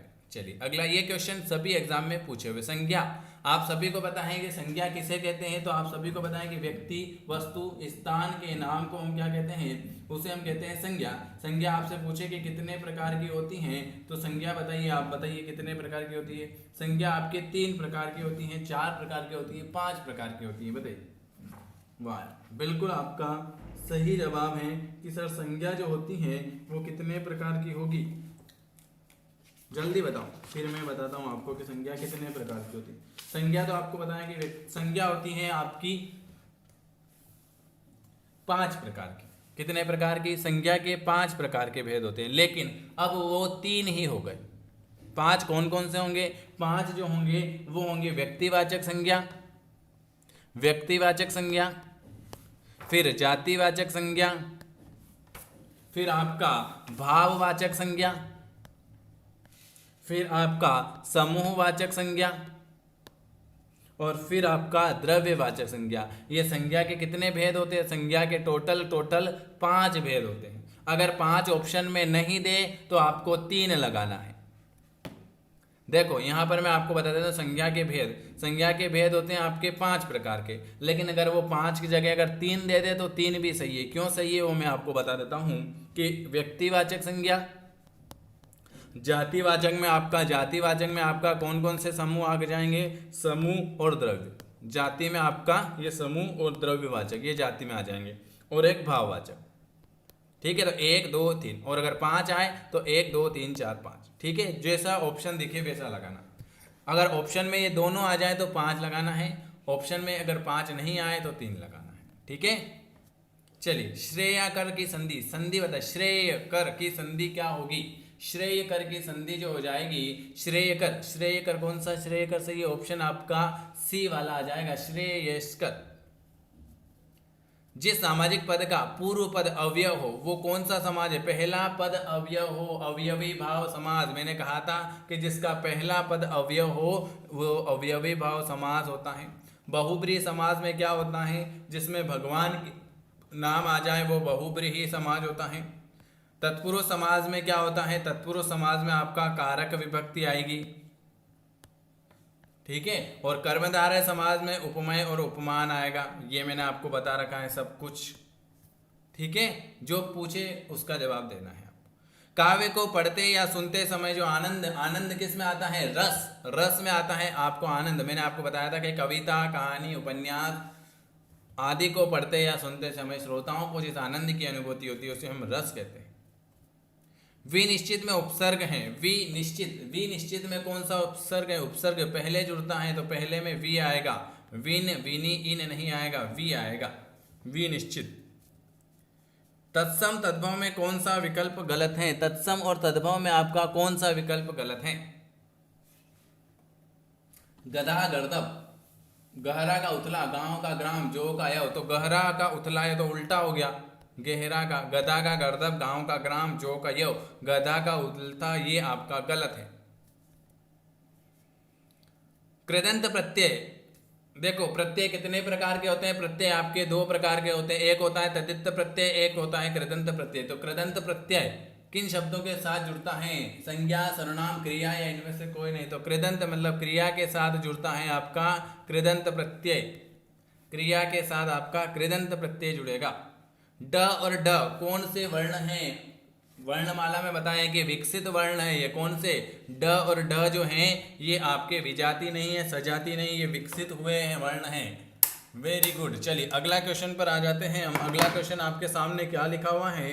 अगला क्वेश्चन आपके सामने ये लिखा हुआ है कि कौन एक युग्म विपरीतार्थ है? विपरीत, विपरीत, अमृत का पानी, गरल का सुधा, खाली का भारी या साफ का स्वच्छ।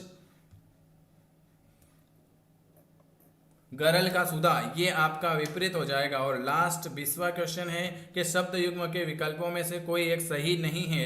स्वर्ग, स्वर्ण, संवार, विगार, षष्ठी, षष्ठी, सूर, सूर, कौन सा सही नहीं है?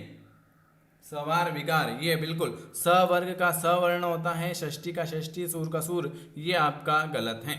संवार, विगार उल्टा हो गया। तो ये आज मैंने आपको फिर 20 क्वेश्चन करवाए हैं। कल से आपको ओल्ड पेपर करवाए जाएंगे, 20 ओल्ड पेपर 2006 से 2023 तक जितनी बार एग्जाम में पूछे हुए सारे ओल्ड पेपर करवा जाएंगे।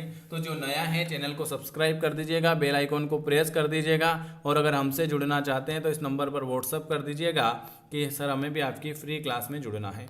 वीडियो देखने के लिए आप सभी का बहुत बहुत धन्यवाद। लाइक शेयर सब्सक्राइब जरूर करें।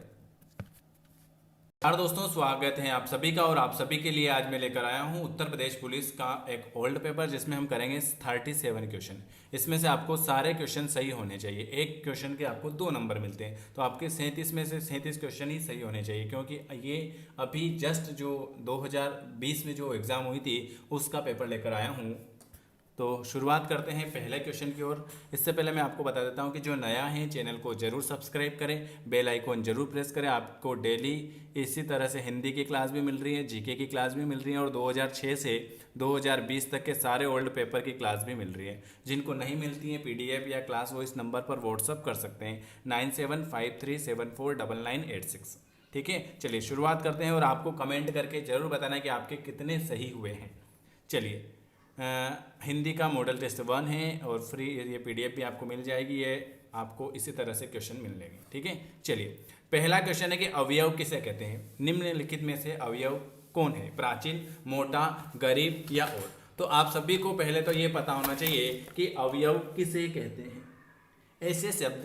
ऐसे शब्द जिस पर लिंग, वचन और कारक का कोई भी प्रभाव नहीं पड़ता है उसे हम कहते हैं अवयव। जैसे ये और, इस पर लिंग, वचन और कारक का कोई भी प्रभाव नहीं पड़ेगा। दूसरा शब्द आ जाता है तथा, ये भी एक क्या है? ये भी आपका अवयव है। किंतु, ये भी आपका एक अवयव है। परंतु, ये भी आपका एक अवयव है। जब, ये भी अवयव है। तब, अभी, यहाँ, इसलिए, ये सब क्या है? ये सब अवयव है जिस पर कोई भी लिंग, वचन और कारक का कोई भी प्रभाव नहीं पड़ रहा। चलिए, हिंदी में पूर्ण विराम का चिन्ह कौन सा है? सबसे पहले तो आपको पता होना चाहिए, कामता प्रसाद गुरुजी ने विराम चिन्हों की संख्या कितनी बताई है? तो कामता प्रसाद जी ने विराम चिन्हों की संख्या बताई है 20। अल्प विराम, अर्ध विराम, पूर्ण विराम, उपविराम, विस्मयादिबोधक, प्रश्नवाचक, कोष्टक, योजक, उद्धरण, लाघव, विसरण, रेखांकन, लोप, पुनरुक्ति, हंसपद, बहुत सारे होते हैं। ठीक है, विराम का अर्थ होता है रुकना। ठीक है, तो अब आपसे पूछा है इसमें पूर्ण विराम कौन सा है? तो पूर्ण विराम तो आप सभी को पता है कि इसको हम पूर्ण विराम कहते हैं। किसको? इसको हम पूर्ण विराम कहते हैं। विराम चिन्ह के ऊपर मैं आपको पूरा एक वीडियो बना दूंगा कि कितने तरह के विराम चिन्ह होते हैं। ठीक है, हंस पद किसे कहते हैं, सब कुछ। इसे हम कहते हैं पूर्ण विराम। कौन सा है ये? पूर्ण विराम। अगर आपसे पूछे कि ये कौन सा है, तो ये आपका विस्मयादिबोधक चिन्ह है। कौन सा है?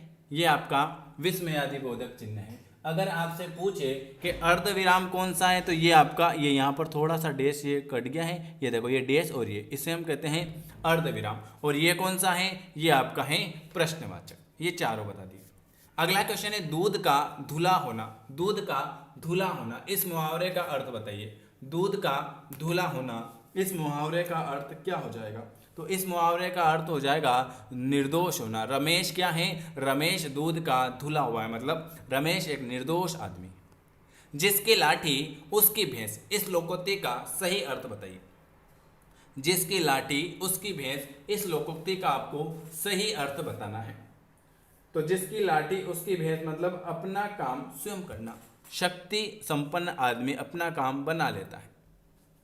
चलिए अगला क्वेश्चन पर आ जाते हैं। वीर रस का स्थायी भाव। पहले तो आप सभी को पता है कि रस कितने प्रकार के होते हैं। रस होते हैं आपके कितने प्रकार के बताइए। रस कविता, कहानी, उपन्यास, नाटक आदि को पढ़ते या सुनते समय श्रोताओं को जिस आनंद की अनुभूति होती है उसे हम कहते हैं रस। भरत मुनि ने रसों की संख्या 8 मानी है। नौवां कौन सा माना है? नौवां आपका शांत रस माना है। 10वां आपका माना है वात्सल्य रस, और 11वां जो माना है वो भक्ति रस माना है।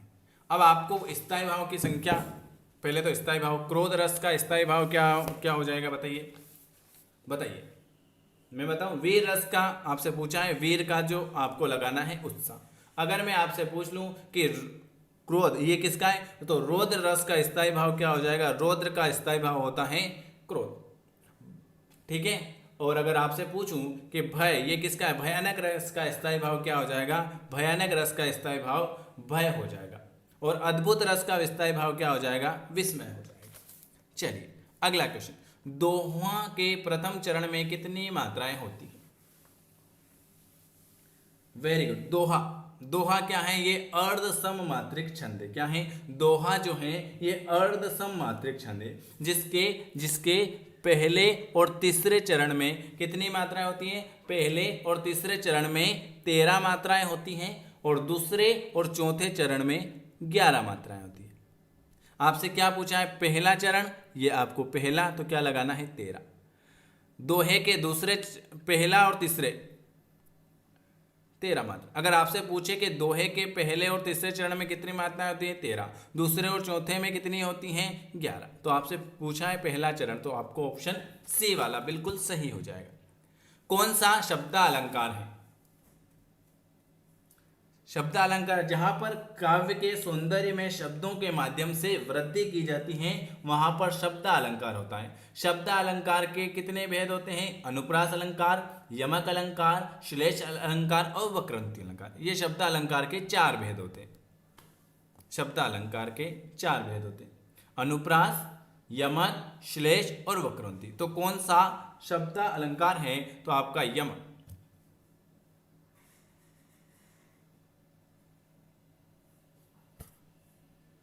चलिए ये देखो यमक अलंकार। अगर आपके यहां पर आ जाता है अनुप्रास तो ये भी शब्दालंकार में आएगा। अगर यहां पर आ जाता है श्लेष तो ये भी आपका शब्दालंकार में आएगा। तो अनुप्रास, यमक, शेष, वक्रांति ये सब शब्दालंकार में आते हैं। तालव्य ध्वनि ये भी मैंने आपको बिल्कुल अच्छे तरह से करवा रखा है। क्या देखो, स्पर्श व्यंजन की संख्या कितनी बताई थी मैंने? स्पर्श व्यंजन की संख्या मैंने आपको बताई थी 25। कितनी बताई थी? 25 बताई थी। मैंने हर वीडियो में आपको पूरा डिटेल से बता रखा है। अगर आपने नहीं पढ़ रखा है तो एक बार जाके देख लेना। तो ट वर्ग कौन से में आएगा? ट वर्ग जो आएगा ये आएगा आपका मूर्धन्य में आएगा, पूरा मूर्धन्य। ठीक है। अगर आपसे पूछे ये प वर्ग किस में आएगा? ये प वर्ग आपका ओष्ठ में आएगा। श वर्ग, श ये तो अलग है। ठीक है। क वर्ग कई में आएगा?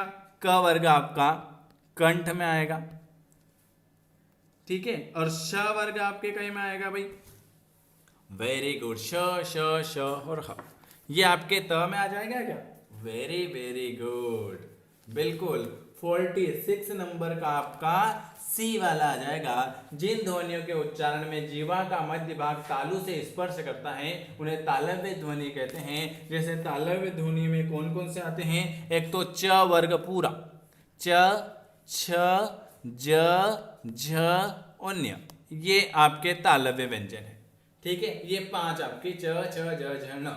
और एक और कौन सा है? य और ये श, ये य और ये श, ये भी आपके तालव्य में आएंगे। 1 2 3 4 5 6 7 तालव्य व्यंजन की संख्या अगर पूछे तो आपको बतानी है 7। तो देखो ये तो मूर्धन्य में आ गया ट वर्ग, ओष्ठ आ गया आपका प वर्ग, ओष्ठ में आ गया, कंठ में क आ गया, तो ये बचा श, तो ये तालव्य में आ जाएगा। च से ण तक तालव्य है और य और श भी आपके तालव्य में आते हैं।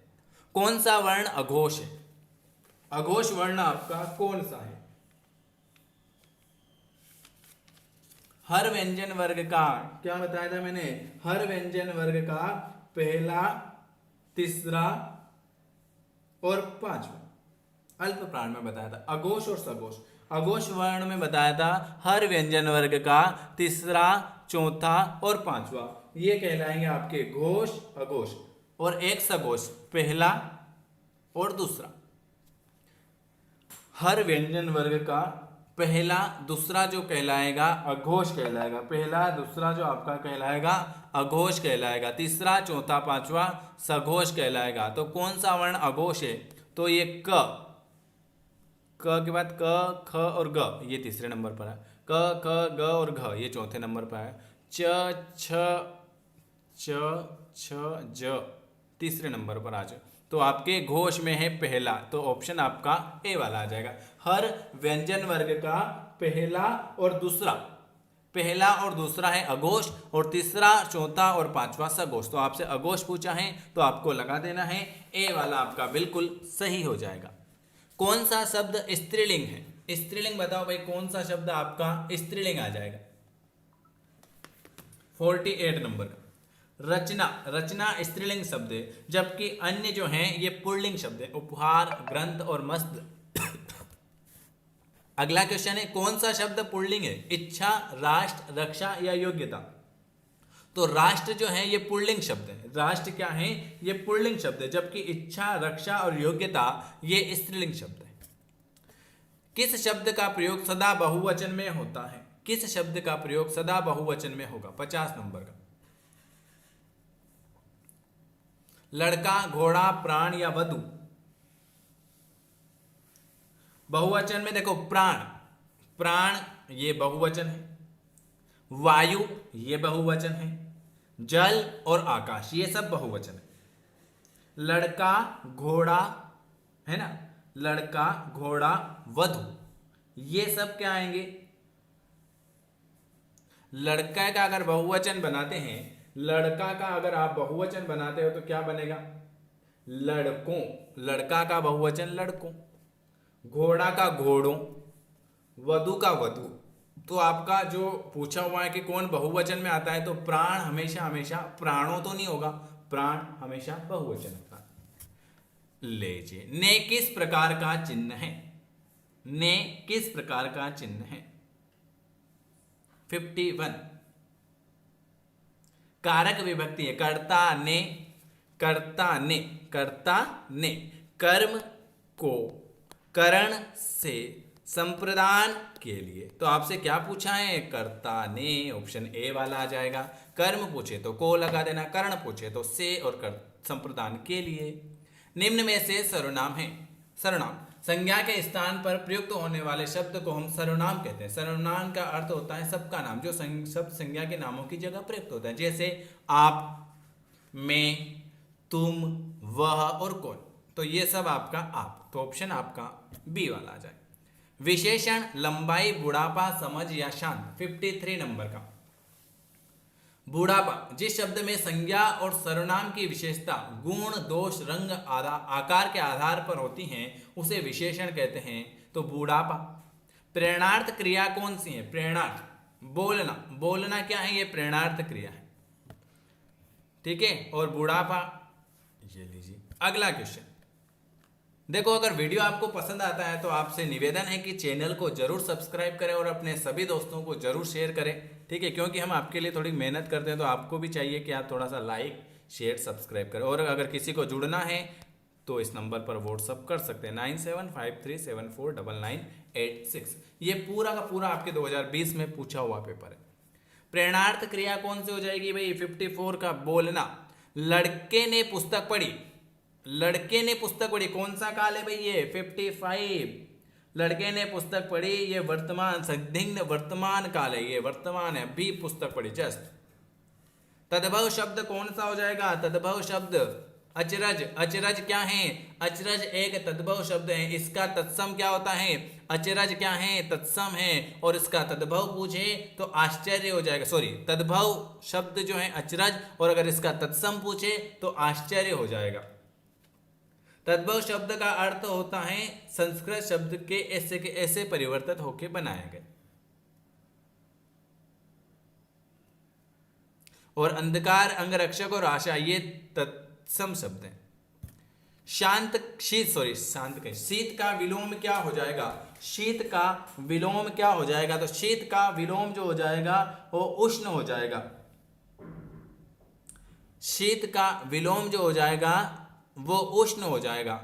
शीत का उल्टा उष्ण। अगर शीत का समानार्थी पूछा था तो हम ठंड बता देते। चलिए अगला क्वेश्चन। कर का अर्थ नहीं होता सूर्य, हाथ, किरण या टैक्स। कर का अर्थ क्या नहीं होता? 58 कर, हाथ। कर का अर्थ होता है हाथ, किरण और टैक्स।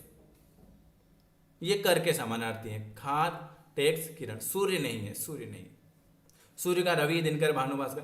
जो कठिनाई से मिलता हो, जो कठिनाई से मिलता हो उसे क्या कहेंगे? जो कठिनाई से मिलता हो उसे हम कहेंगे दुर्लभ। जो कठिनाई से मिलता हो दुर्लभ।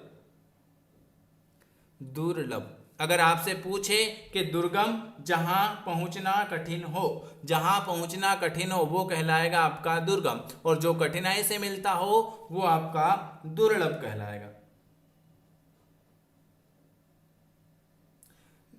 चलिए, अगम्य, अगम्य का क्या होता है? न जानने योग्य, न जानने योग्य। चलिए अगला, अनिल अनल का सही अर्थ, अनिल और अनल का सही अर्थ बताइए। अनिल, अनिल का अर्थ होता है अनिल, इस अनिल का होता है वायु, और इस अनल का होता है अग्नि। ऑप्शन आपका ए वाला आ चुका है। पराजय में उपसर्ग, उपसर्ग किसे कहते हैं? जो शब्द किसी भी शब्द के पहले जुड़कर एक नया शब्द बनाता है उसे हम कहते हैं उपसर्ग। तो पराजय में कौन सा उपसर्ग है भाई? पराजय, परा जो शब्द, परा धन जय, पराजय। चलिए और देख लेते हैं। लिखावट में प्रत्यय है, लिखावट, लिखावट, आवट प्रत्यय है क्या 62 नंबर का? वेरी गुड, आवट प्रत्यय है, जो शब्द किसी भी शब्द के अंत में जुड़ता है, लिखावट। अगला, महोत्सव का संधि विच्छेद, महोत्सव का संधि विच्छेद, महा, महा धन उत्सव, आ महा, महा, आ धन उ, आ धन उ। संधि का भी वीडियो मैंने शॉर्ट ट्रिक में बना रखा है, वो भी इस चैनल पर डाल रखा है, आपको टाइम मिले तो आप देख सकते हो। महा, महाधन उत्सव, महोत्सव, ये कौन सी संधि है? आ और उ से मिलकर गुण, गुण संधि। ये ट्रिक बता रखी है, अभी संधि का वीडियो देखना, इससे पहले मैंने सब ट्रिक से आपको करवा रखा है, एक बार ट्रिक जरूर देखें। अगला, मेरे घर जाना, मेरे घर जाना, वाक्य में अशुद्ध अंश मेरे घर जाना था, अरे मेरे घर जाना था, वाक्य में मेरे अशुद्ध है, मैंने घर जाना था ना, मेरे आएगा, घर जाना था, मैंने नहीं, मैंने क्यों थोड़ी आएगा, मैंने नहीं, मैंने, ये गलत है भाई। कौन सा अशुद्ध है? ऑप्शन ए वाला। देशभक्ति में समास है, देशभक्ति, देश के लिए भक्ति, तत्पुरुष समास, कारक विभक्ति, तत्पुरुष समास। चलिए, कारक चिन्ह, देश भक्ति, देश के समान भक्ति। पुस्तक पढ़ी जाती है, कौन सा वाच्य है? पुस्तक पढ़ी जाती है, कर्म कर रहा है भाई, पुस्तक पढ़ी जाती है, कर्म है। 67 से 71 5 क्वेश्चन ये देखो। निम्नलिखित गद्यांश को पढ़िए। भारत ने स्वाधीनता प्राप्त करने के बाद अनेक क्षेत्रों में महत्वपूर्ण उपलब्धियां प्राप्त की। जब हम स्वतंत्र हुए तो उस समय हमारी स्थिति अच्छी न थी।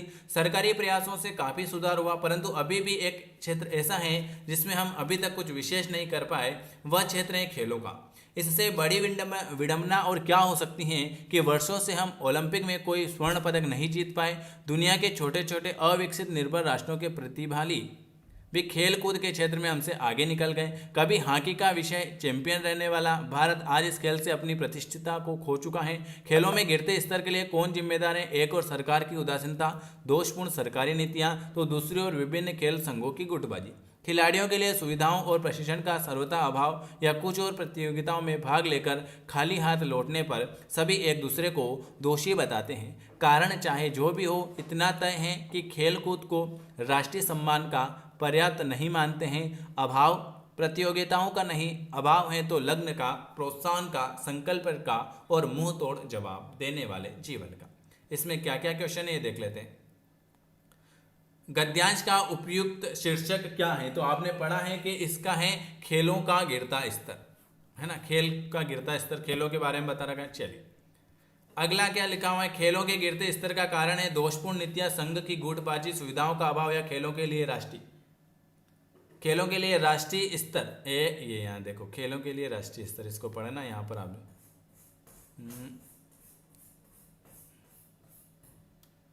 खेलों का राष्ट्रीय स्तर, है ना, यहाँ पर देख लेना आप, इसको एक बार पढ़ लेना आराम से।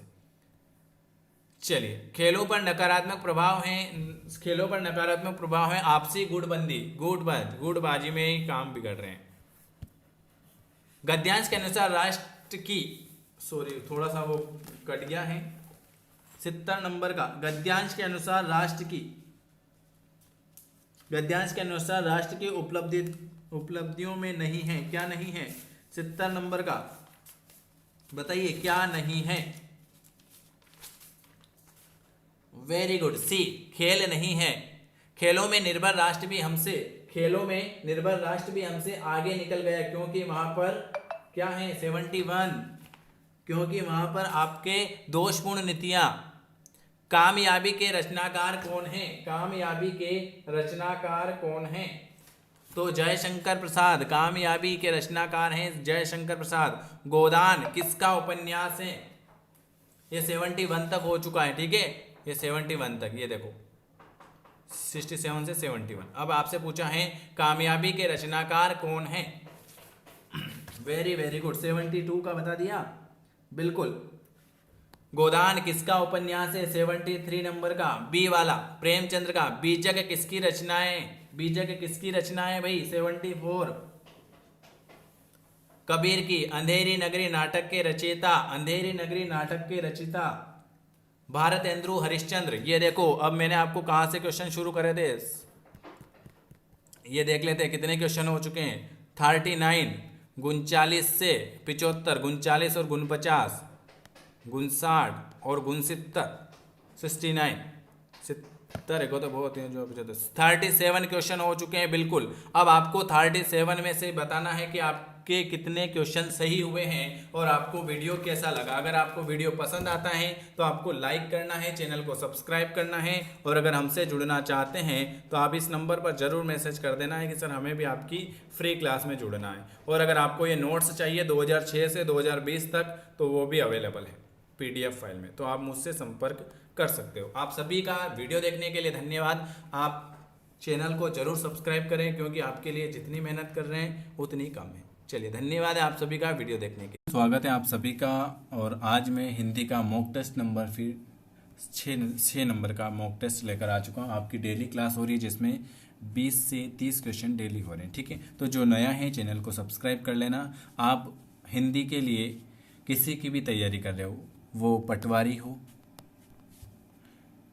वर्ग 1, 2, 3 हो, जेल प्रहरी हो, SI हो, SSC GD हो, जिसमें भी हिंदी ग्रामर पूछी जाती हैं वो आपकी डेली क्लास हो रही हैं। तो जिनको हमारे फ्री क्लास में और इनकी PDF के लिए ऐड होना है वो मुझे इस नंबर पर व्हाट्सअप कर सकते हैं 9753749986, जिससे मैं आपको ऐड कर दूंगा, जिससे आपको डेली हिंदी की फ्री क्लास और फ्री PDF मिलती रहेगी। शुरुआत करते हैं पहले क्वेश्चन की, और कमेंट करके जरूर बताएं कि आपको वीडियो कैसा लगा। तो रस की निष्पत्ति किससे होती है? तो रस किसे कहते हैं? कविता, कहानी, उपन्यास, नाटक आदि को पढ़ते या सुनते समय श्रोताओं को जिस आनंद की अनुभूति होती है उसे हम कहते हैं रस, ठीक है। रस कितने प्रकार के होते हैं ये सभी को पता है कि रस कितने प्रकार के होते हैं, है ना। कमेंट करके जरूर बताना कि रस कितने प्रकार के होते हैं। तो रस की निष्पत्ति होती है स्थायी भाव, विभाव, अनुभाव और संचारी भाव, मतलब उपयुक्त सभी रस की निष्पत्ति होती है इन सभी से, ठीक है। संचारी भावों की, स्थायी भावों की संख्या अगर पूछे तो कितनी होती है? 9 होती है। संचारी भावों की संख्या होती है 33, ठीक है। चलिए, दूसरा क्वेश्चन है उपसर्ग का प्रयोग। जो शब्द किसी भी शब्द के, ये लीजिए उपसर्ग का प्रयोग, ये सब एग्जाम में पूछे हैं। जो शब्द किसी भी शब्द के पहले जुड़ता है उसे उपसर्ग और बाद में जुड़ता है उसे प्रत्यय। तो यहाँ क्या लिखा हुआ है? बाद मतलब पहले जुड़ता है, मध्य तो कट गया, पहले जुड़ता है उसे हम कहते हैं उपसर्ग और अंत में जुड़ता है प्रत्यय। तो आपका क्या पूछा? उपसर्ग पूछा है, तो ऑप्शन आपका C वाला चला जाएगा, ठीक है। उपसर्ग पूछा है तो आपका C वाला चला जाएगा। चलिए, अगर आपसे पूछ ले प्रत्यय कितने प्रकार के होते हैं? प्रत्यय 2 प्रकार के होते हैं, एक कृत प्रत्यय और एक तद्धित प्रत्यय, ठीक है। ये भी बता दिया मैंने आपको। चलिए अगला, तत्सम शब्द का चयन कीजिए। ऊन, उष्ट, ऊंच या ऊंचा, तो तत्सम शब्द हो जाएगा उष्ट। अगला, निर्वासित में प्रत्यय। जो शब्द किसी भी शब्द के अंत में ढूंढना है आपको, निर्वासित, निर्वासित, सित, सित, इत प्रत्यय, सित, निर्वासित, इत, इक नहीं, ये तो कट गया आपका, ये कट गया आपका। सित या इत, निर्वासित, सित, सित, निर्वासित, इत प्रत्यय आएगा आपका। कौन सा आएगा? इत प्रत्यय आएगा। ऑप्शन आपका D वाला आ जाएगा, सित नहीं आएगा, निर्वासित इत प्रत्यय आएगा।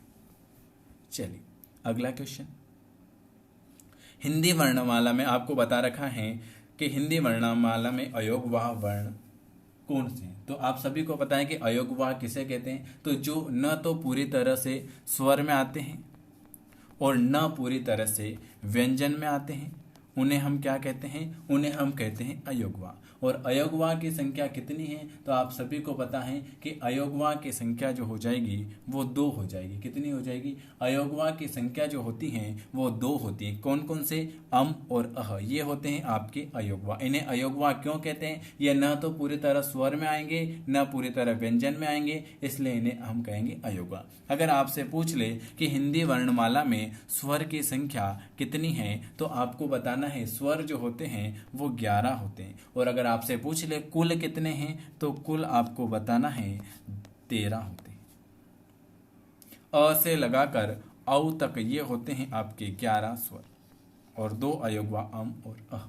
चलिए बढ़ जाते हैं अगला। पद, लक्ष्मी, श्री ये किसके पर्यायवाची हैं, रमा के, देव्य के, हरि के या काल के। तो पहले तो हम देख लेते हैं हरि के पर्यायवाची कौन कौन से होते हैं। हरि के पर्यायवाची होते हैं शार्दुल, शार्दुल होता है आपका हरि का पर्यायवाची, है ना। सारंग, वनराज और सिंह, सारंग, वनराज और सिंह, ये शार्दुल पूछा हुआ था, तो शार्दुल हरि का पर्यायवाची। चलिए अगला क्वेश्चन है, एक और है हरि का, हरि का बता दिया मैंने, शार्दुल, सारंग, सिंह, वनराज। देव्य का बता देते हैं, देव्य का होता है दुर्गा माता, देव्य का होता है दुर्गा और माता, ये हो गया। तो रमा के ही होते हैं पद, लक्ष्मी, श्री, ये रमा के होते हैं। तो आपसे पूछा है पद, लक्ष्मी, श्री ये रमा के पर्यायवाची हैं। देव्य के पर्यायवाची बता दिया मैंने दुर्गा और माता और अवंतिका, और हरि का पर्यायवाची हैं शार्दुल, सारंग, सिंह, वनराज। चलिए इन 3 के भी बता दी। अगला क्वेश्चन, निम्न विकल्पों में से शुद्ध विकल्प का आपको चयन करना। वह बिल्कुल यह कार्य नहीं जानता, वह बिल्कुल भी यह कार्य नहीं जानता है, यह कार्य वह बिल्कुल भी नहीं जानता, यह कार्य बिल्कुल भी नहीं जानता। तो देखो आपसे क्या पूछा हुआ है, आपसे पूछा हुआ है कि शुद्ध वाक्य, तो आप ही पता करो इसमें से शुद्ध वाक्य कौन सा होगा। बताइए, आप ही बताइए कि इसमें से शुद्ध वाक्य कौन सा होगा। तो मैं आपको बता देता हूं कि एक ऑप्शन तो ये कट गया कि बह, ये वाला बह तो कट गया। वह बिल्कुल यह कार्य नहीं जानता, ये भी कट गया। यह कार्य वह बिल्कुल भी नहीं जानता, यह कार्य बिल्कुल भी नहीं जानता। तो यह कार्य वह बिल्कुल भी नहीं जानता, यह कार्य वह बिल्कुल भी नहीं जानता, ये हो सकता है। एक बार चेक कर लेते हैं।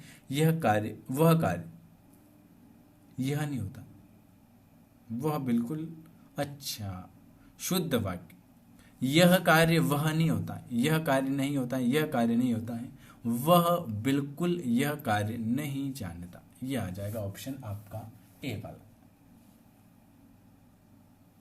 चलिए, वह बिल्कुल यह कार्य नहीं जानता। निम्नलिखित वाक्यों में से नीचे दिए गए विकल्पों के वाक्य को प्रकार से। मुझे विश्वास है कि आप अवश्य आएंगे, ये कौन सा वाक्य है। मुझे विश्वास है कि आप अवश्य आएंगे, ये आपका मिश्र वाक्य होगा। संयुक्त वाक्य तो क्या होता है, संयुक्त वाक्य तो आपको पता है क्या होता है, और सरल वाक्य पता है। संयुक्त वाक्य, महेश खेलता है और रमेश क्या करता है, रमेश दौड़ता है, ये संयुक्त हो गया। महेश खेलता है और रमेश दौड़ता है, ये तो आपका संयुक्त हो गया। ठीक है। मिश्र में मुझे विश्वास है कि वह जरूर आएगा, ये मिश्र हो गया। सरल वाक्य तो सरल रहता है, सरल वाक्य में क्या है, राधा दौड़ती है, क्या सरल वाक्य है, राधा दौड़ती, ये सरल वाक्य आपका। तो सरल वाक्य में छोटा सा राधा दौड़ती है, संयुक्त वाक्य में महेश खेलता है और रमेश दौड़ता है, और मिश्र वाक्य में मुझे विश्वास है कि आप अवश्य आएंगे। ठीक है। तो ये सब आपके 3 हो गए, मिश्र, संयुक्त और सरल। चलिए,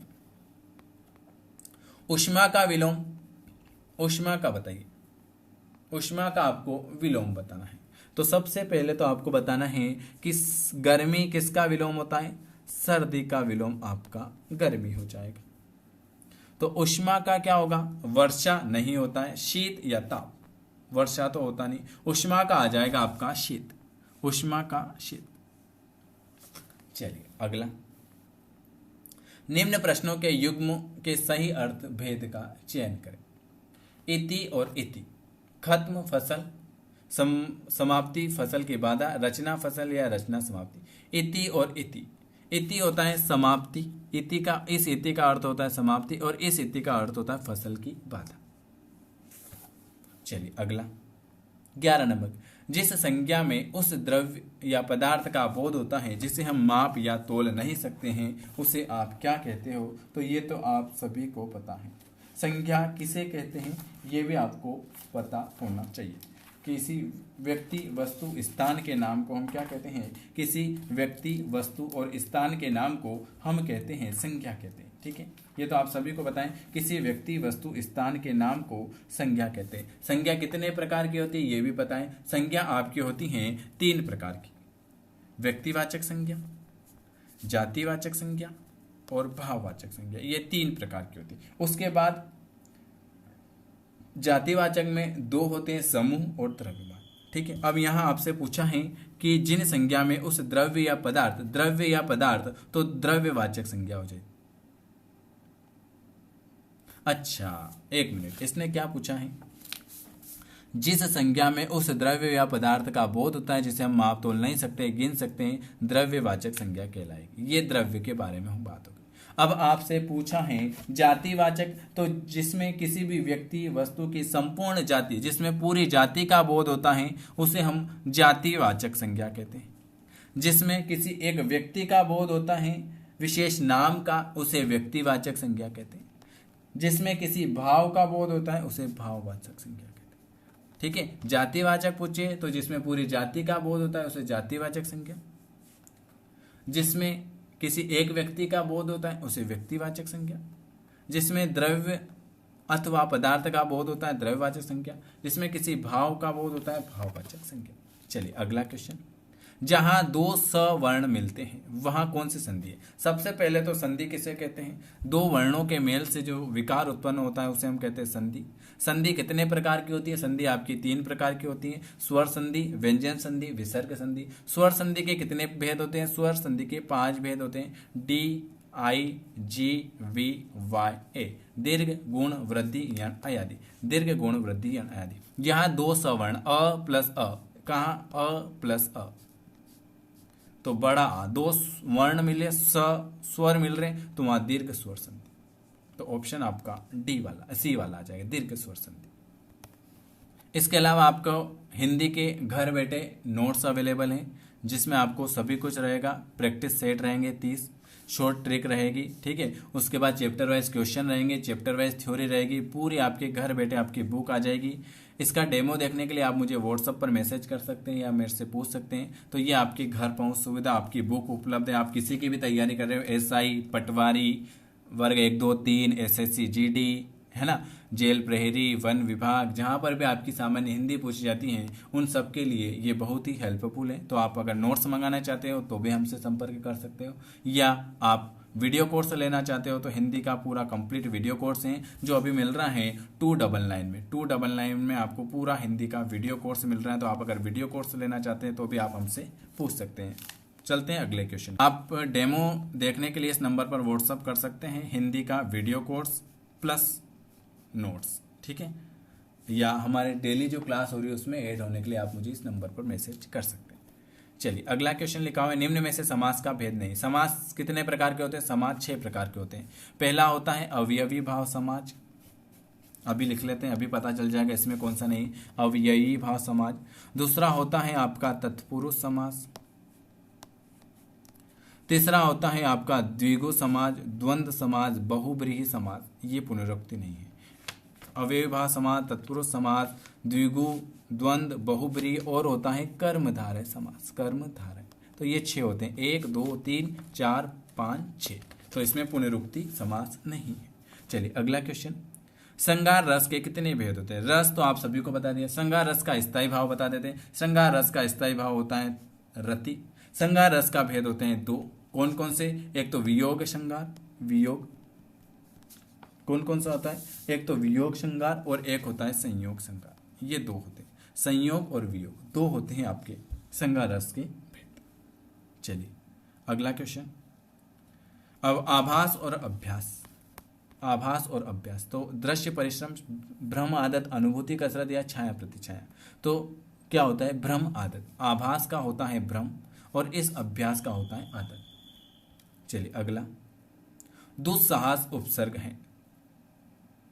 दुस्साहस उपसर्ग का अर्थ है, दुस्साहस में दुस उपसर्ग है, ये दुस नहीं है। एक और समस्या आ गई, दुस्साहस में उपसर्ग है दू, दुस, दूर या इनमें से कोई नहीं। तो दुस्साहस में उपसर्ग कौन सा है?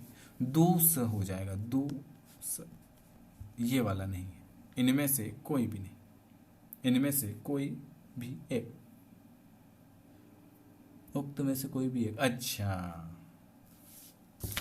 अब यहां है ना, उक्त में से कोई भी एक, ये नहीं है दूस, दूर नहीं है, ऑप्शन आपका बी वाला आ जाएगा। अब है ना, इन्होंने क्या किया, अब इन्होंने यहां कह दिया उपयुक्त में से कोई नहीं। अगर कोई नहीं होता तो हम ये लगा देते, सॉरी एक मिनट, अब मैं आपको बता देता हूं इसमें क्या समस्या है। दुस्साहस उपसर्ग का अर्थ होता है दुस, ये सही हो रहा है अपना बी वाला। अब इस अपन को आंसर कौन सा लगाना है? अपन को आंसर लगाना है डी वाला, उक्त में से कोई भी एक, इनमें से कोई भी एक। ठीक है, अगर यहां होता इनमें से कोई नहीं तो हम ये लगा देते, लेकिन इसमें पूछा इनमें से एक, तो सही है, ऑप्शन डी आ जाएगा, इनमें से एक। चलिए अगला क्वेश्चन, तत्सम तत्वों में कौन सा विकल्प गलत है? तो पूर्व पूर्वी ये गलत है, महिष, भैंस, भ्रमर, भोरा और मास, महीना ये सही है, ऑप्शन आपका ए वाला गलत हो जाएगा। चलिए अगला, कौन सा शब्द कृत प्रत्यय से बना है? कृत, चौड़ाई, मधानी, जटिल, पढ़ाई, पढ़ाई, पढ़ाई कृत प्रत्यय से बना है, पढ़ाई। ट वर्ग की ध्वनि, ट वर्ग की तालव्य, नासिक, मूर्धन्य, दंत। पहले तो स्पर्श व्यंजन पूछे जाते हैं, स्पर्श व्यंजन की संख्या कितनी है? तो आप सभी को पता होना चाहिए कि स्पर्श व्यंजन की संख्या होती है 25। कितनी होती हैं? 25 आपके स्पर्श व्यंजन होते हैं। क से लगाकर आपके म तक बिल्कुल स्पर्श व्यंजन होते हैं। ठीक है, क से लगाकर आपके म तक पूरे स्पर्श व्यंजन होते हैं। तो क मैं बता देता हूं, इसने पूछा है ट, तो क वर्ग होता है कंठ, च वर्ग होता है, यही लगा देते ना अपन, यही लगा देते भाई। ये तालव्य में कौन सा आ जाएगा? तालव्य में आ जाएगा आपका च वर्ण। ठीक है, नासिक में कौन सा आ जाएगा? नासिक व्यंजन की संख्या अलग होती है, नासिक व्यंजन की संख्या होती है 5। ठीक है, मूर्धन्य में कौन सा आ जाएगा? मूर्धन्य में आ जाएगा आपका ट वर्ग। दंत में कौन सा आ जाएगा? त वर्ग। ठीक है, अब बचा है कंठ में कौन सा आ जाएगा? कंठ में आ जाएगा क वर्ग। ठीक है, एक और कौन सा बचा है? कंठ में क। तालव्य में, तालव्य बचा ना, तालव्य में आ जाएगा आपका च वर्ग, तालव्य हो गया। मूर्धन्य हो गया, मूर्धन्य होगा। दंत हो गया, दंत हो गया। प वर्ग आ जाएगा ओष्ठ में। ठीक है, अब नासिक व्यंजन पूछा है तो नासिक व्यंजन की संख्या होती है आपकी कितनी? नासिक व्यंजन की संख्या होती है 5। कितनी होती है? 5 होती है। आपसे पूछा है 5, कौन कौन से? पहले तो आपको ट वर्ग बता देते हैं। तो तालव्य में आपको, नासिक में आपको मूर्धन्य, मूर्धन्य आएगा आपका ट वर्ग, ट वर्ग, ट ठ ड ढ ण। तो ऑप्शन आपका सी वाला आ जाएगा। ये तो आपका ए क्वेश्चन जो पूछा है इसका आंसर बता दिया। अब मैं आपको पूछता हूँ नासिक व्यंजन, तो नासिक व्यंजन की संख्या होती है 5। कौन सा? एक तो ण, कौन सा होता है? एक तो ण, एक ये वाला ण, एक ये वाला ण, एक ये वाला न और एक ये वाला म। ये 5 होते हैं नासिक व्यंजन। ठीक है, चलिए लास्ट क्वेश्चन है, निम्न में से कौन सा एक युग्म विपरीत नहीं है? उदार का अनुदार, न्यून का अल्प, अक्षम का सक्षम, निर्जल का सजल। न्यून का अल्प ये सही नहीं है। ठीक है, चलिए ये मैंने आज आपको 20 क्वेश्चन कराए। अगर आपको वीडियो पसंद आता है तो आपको लाइक करना है, शेयर करना है। हमारे नोट्स या फ्री क्लास से ऐड होना चाहते हैं तो आप मुझे इस नंबर पर व्हाट्सअप कर सकते हैं। वीडियो देखने के लिए आप सभी मेरे प्यारे भाई बहन का बहुत बहुत धन्यवाद।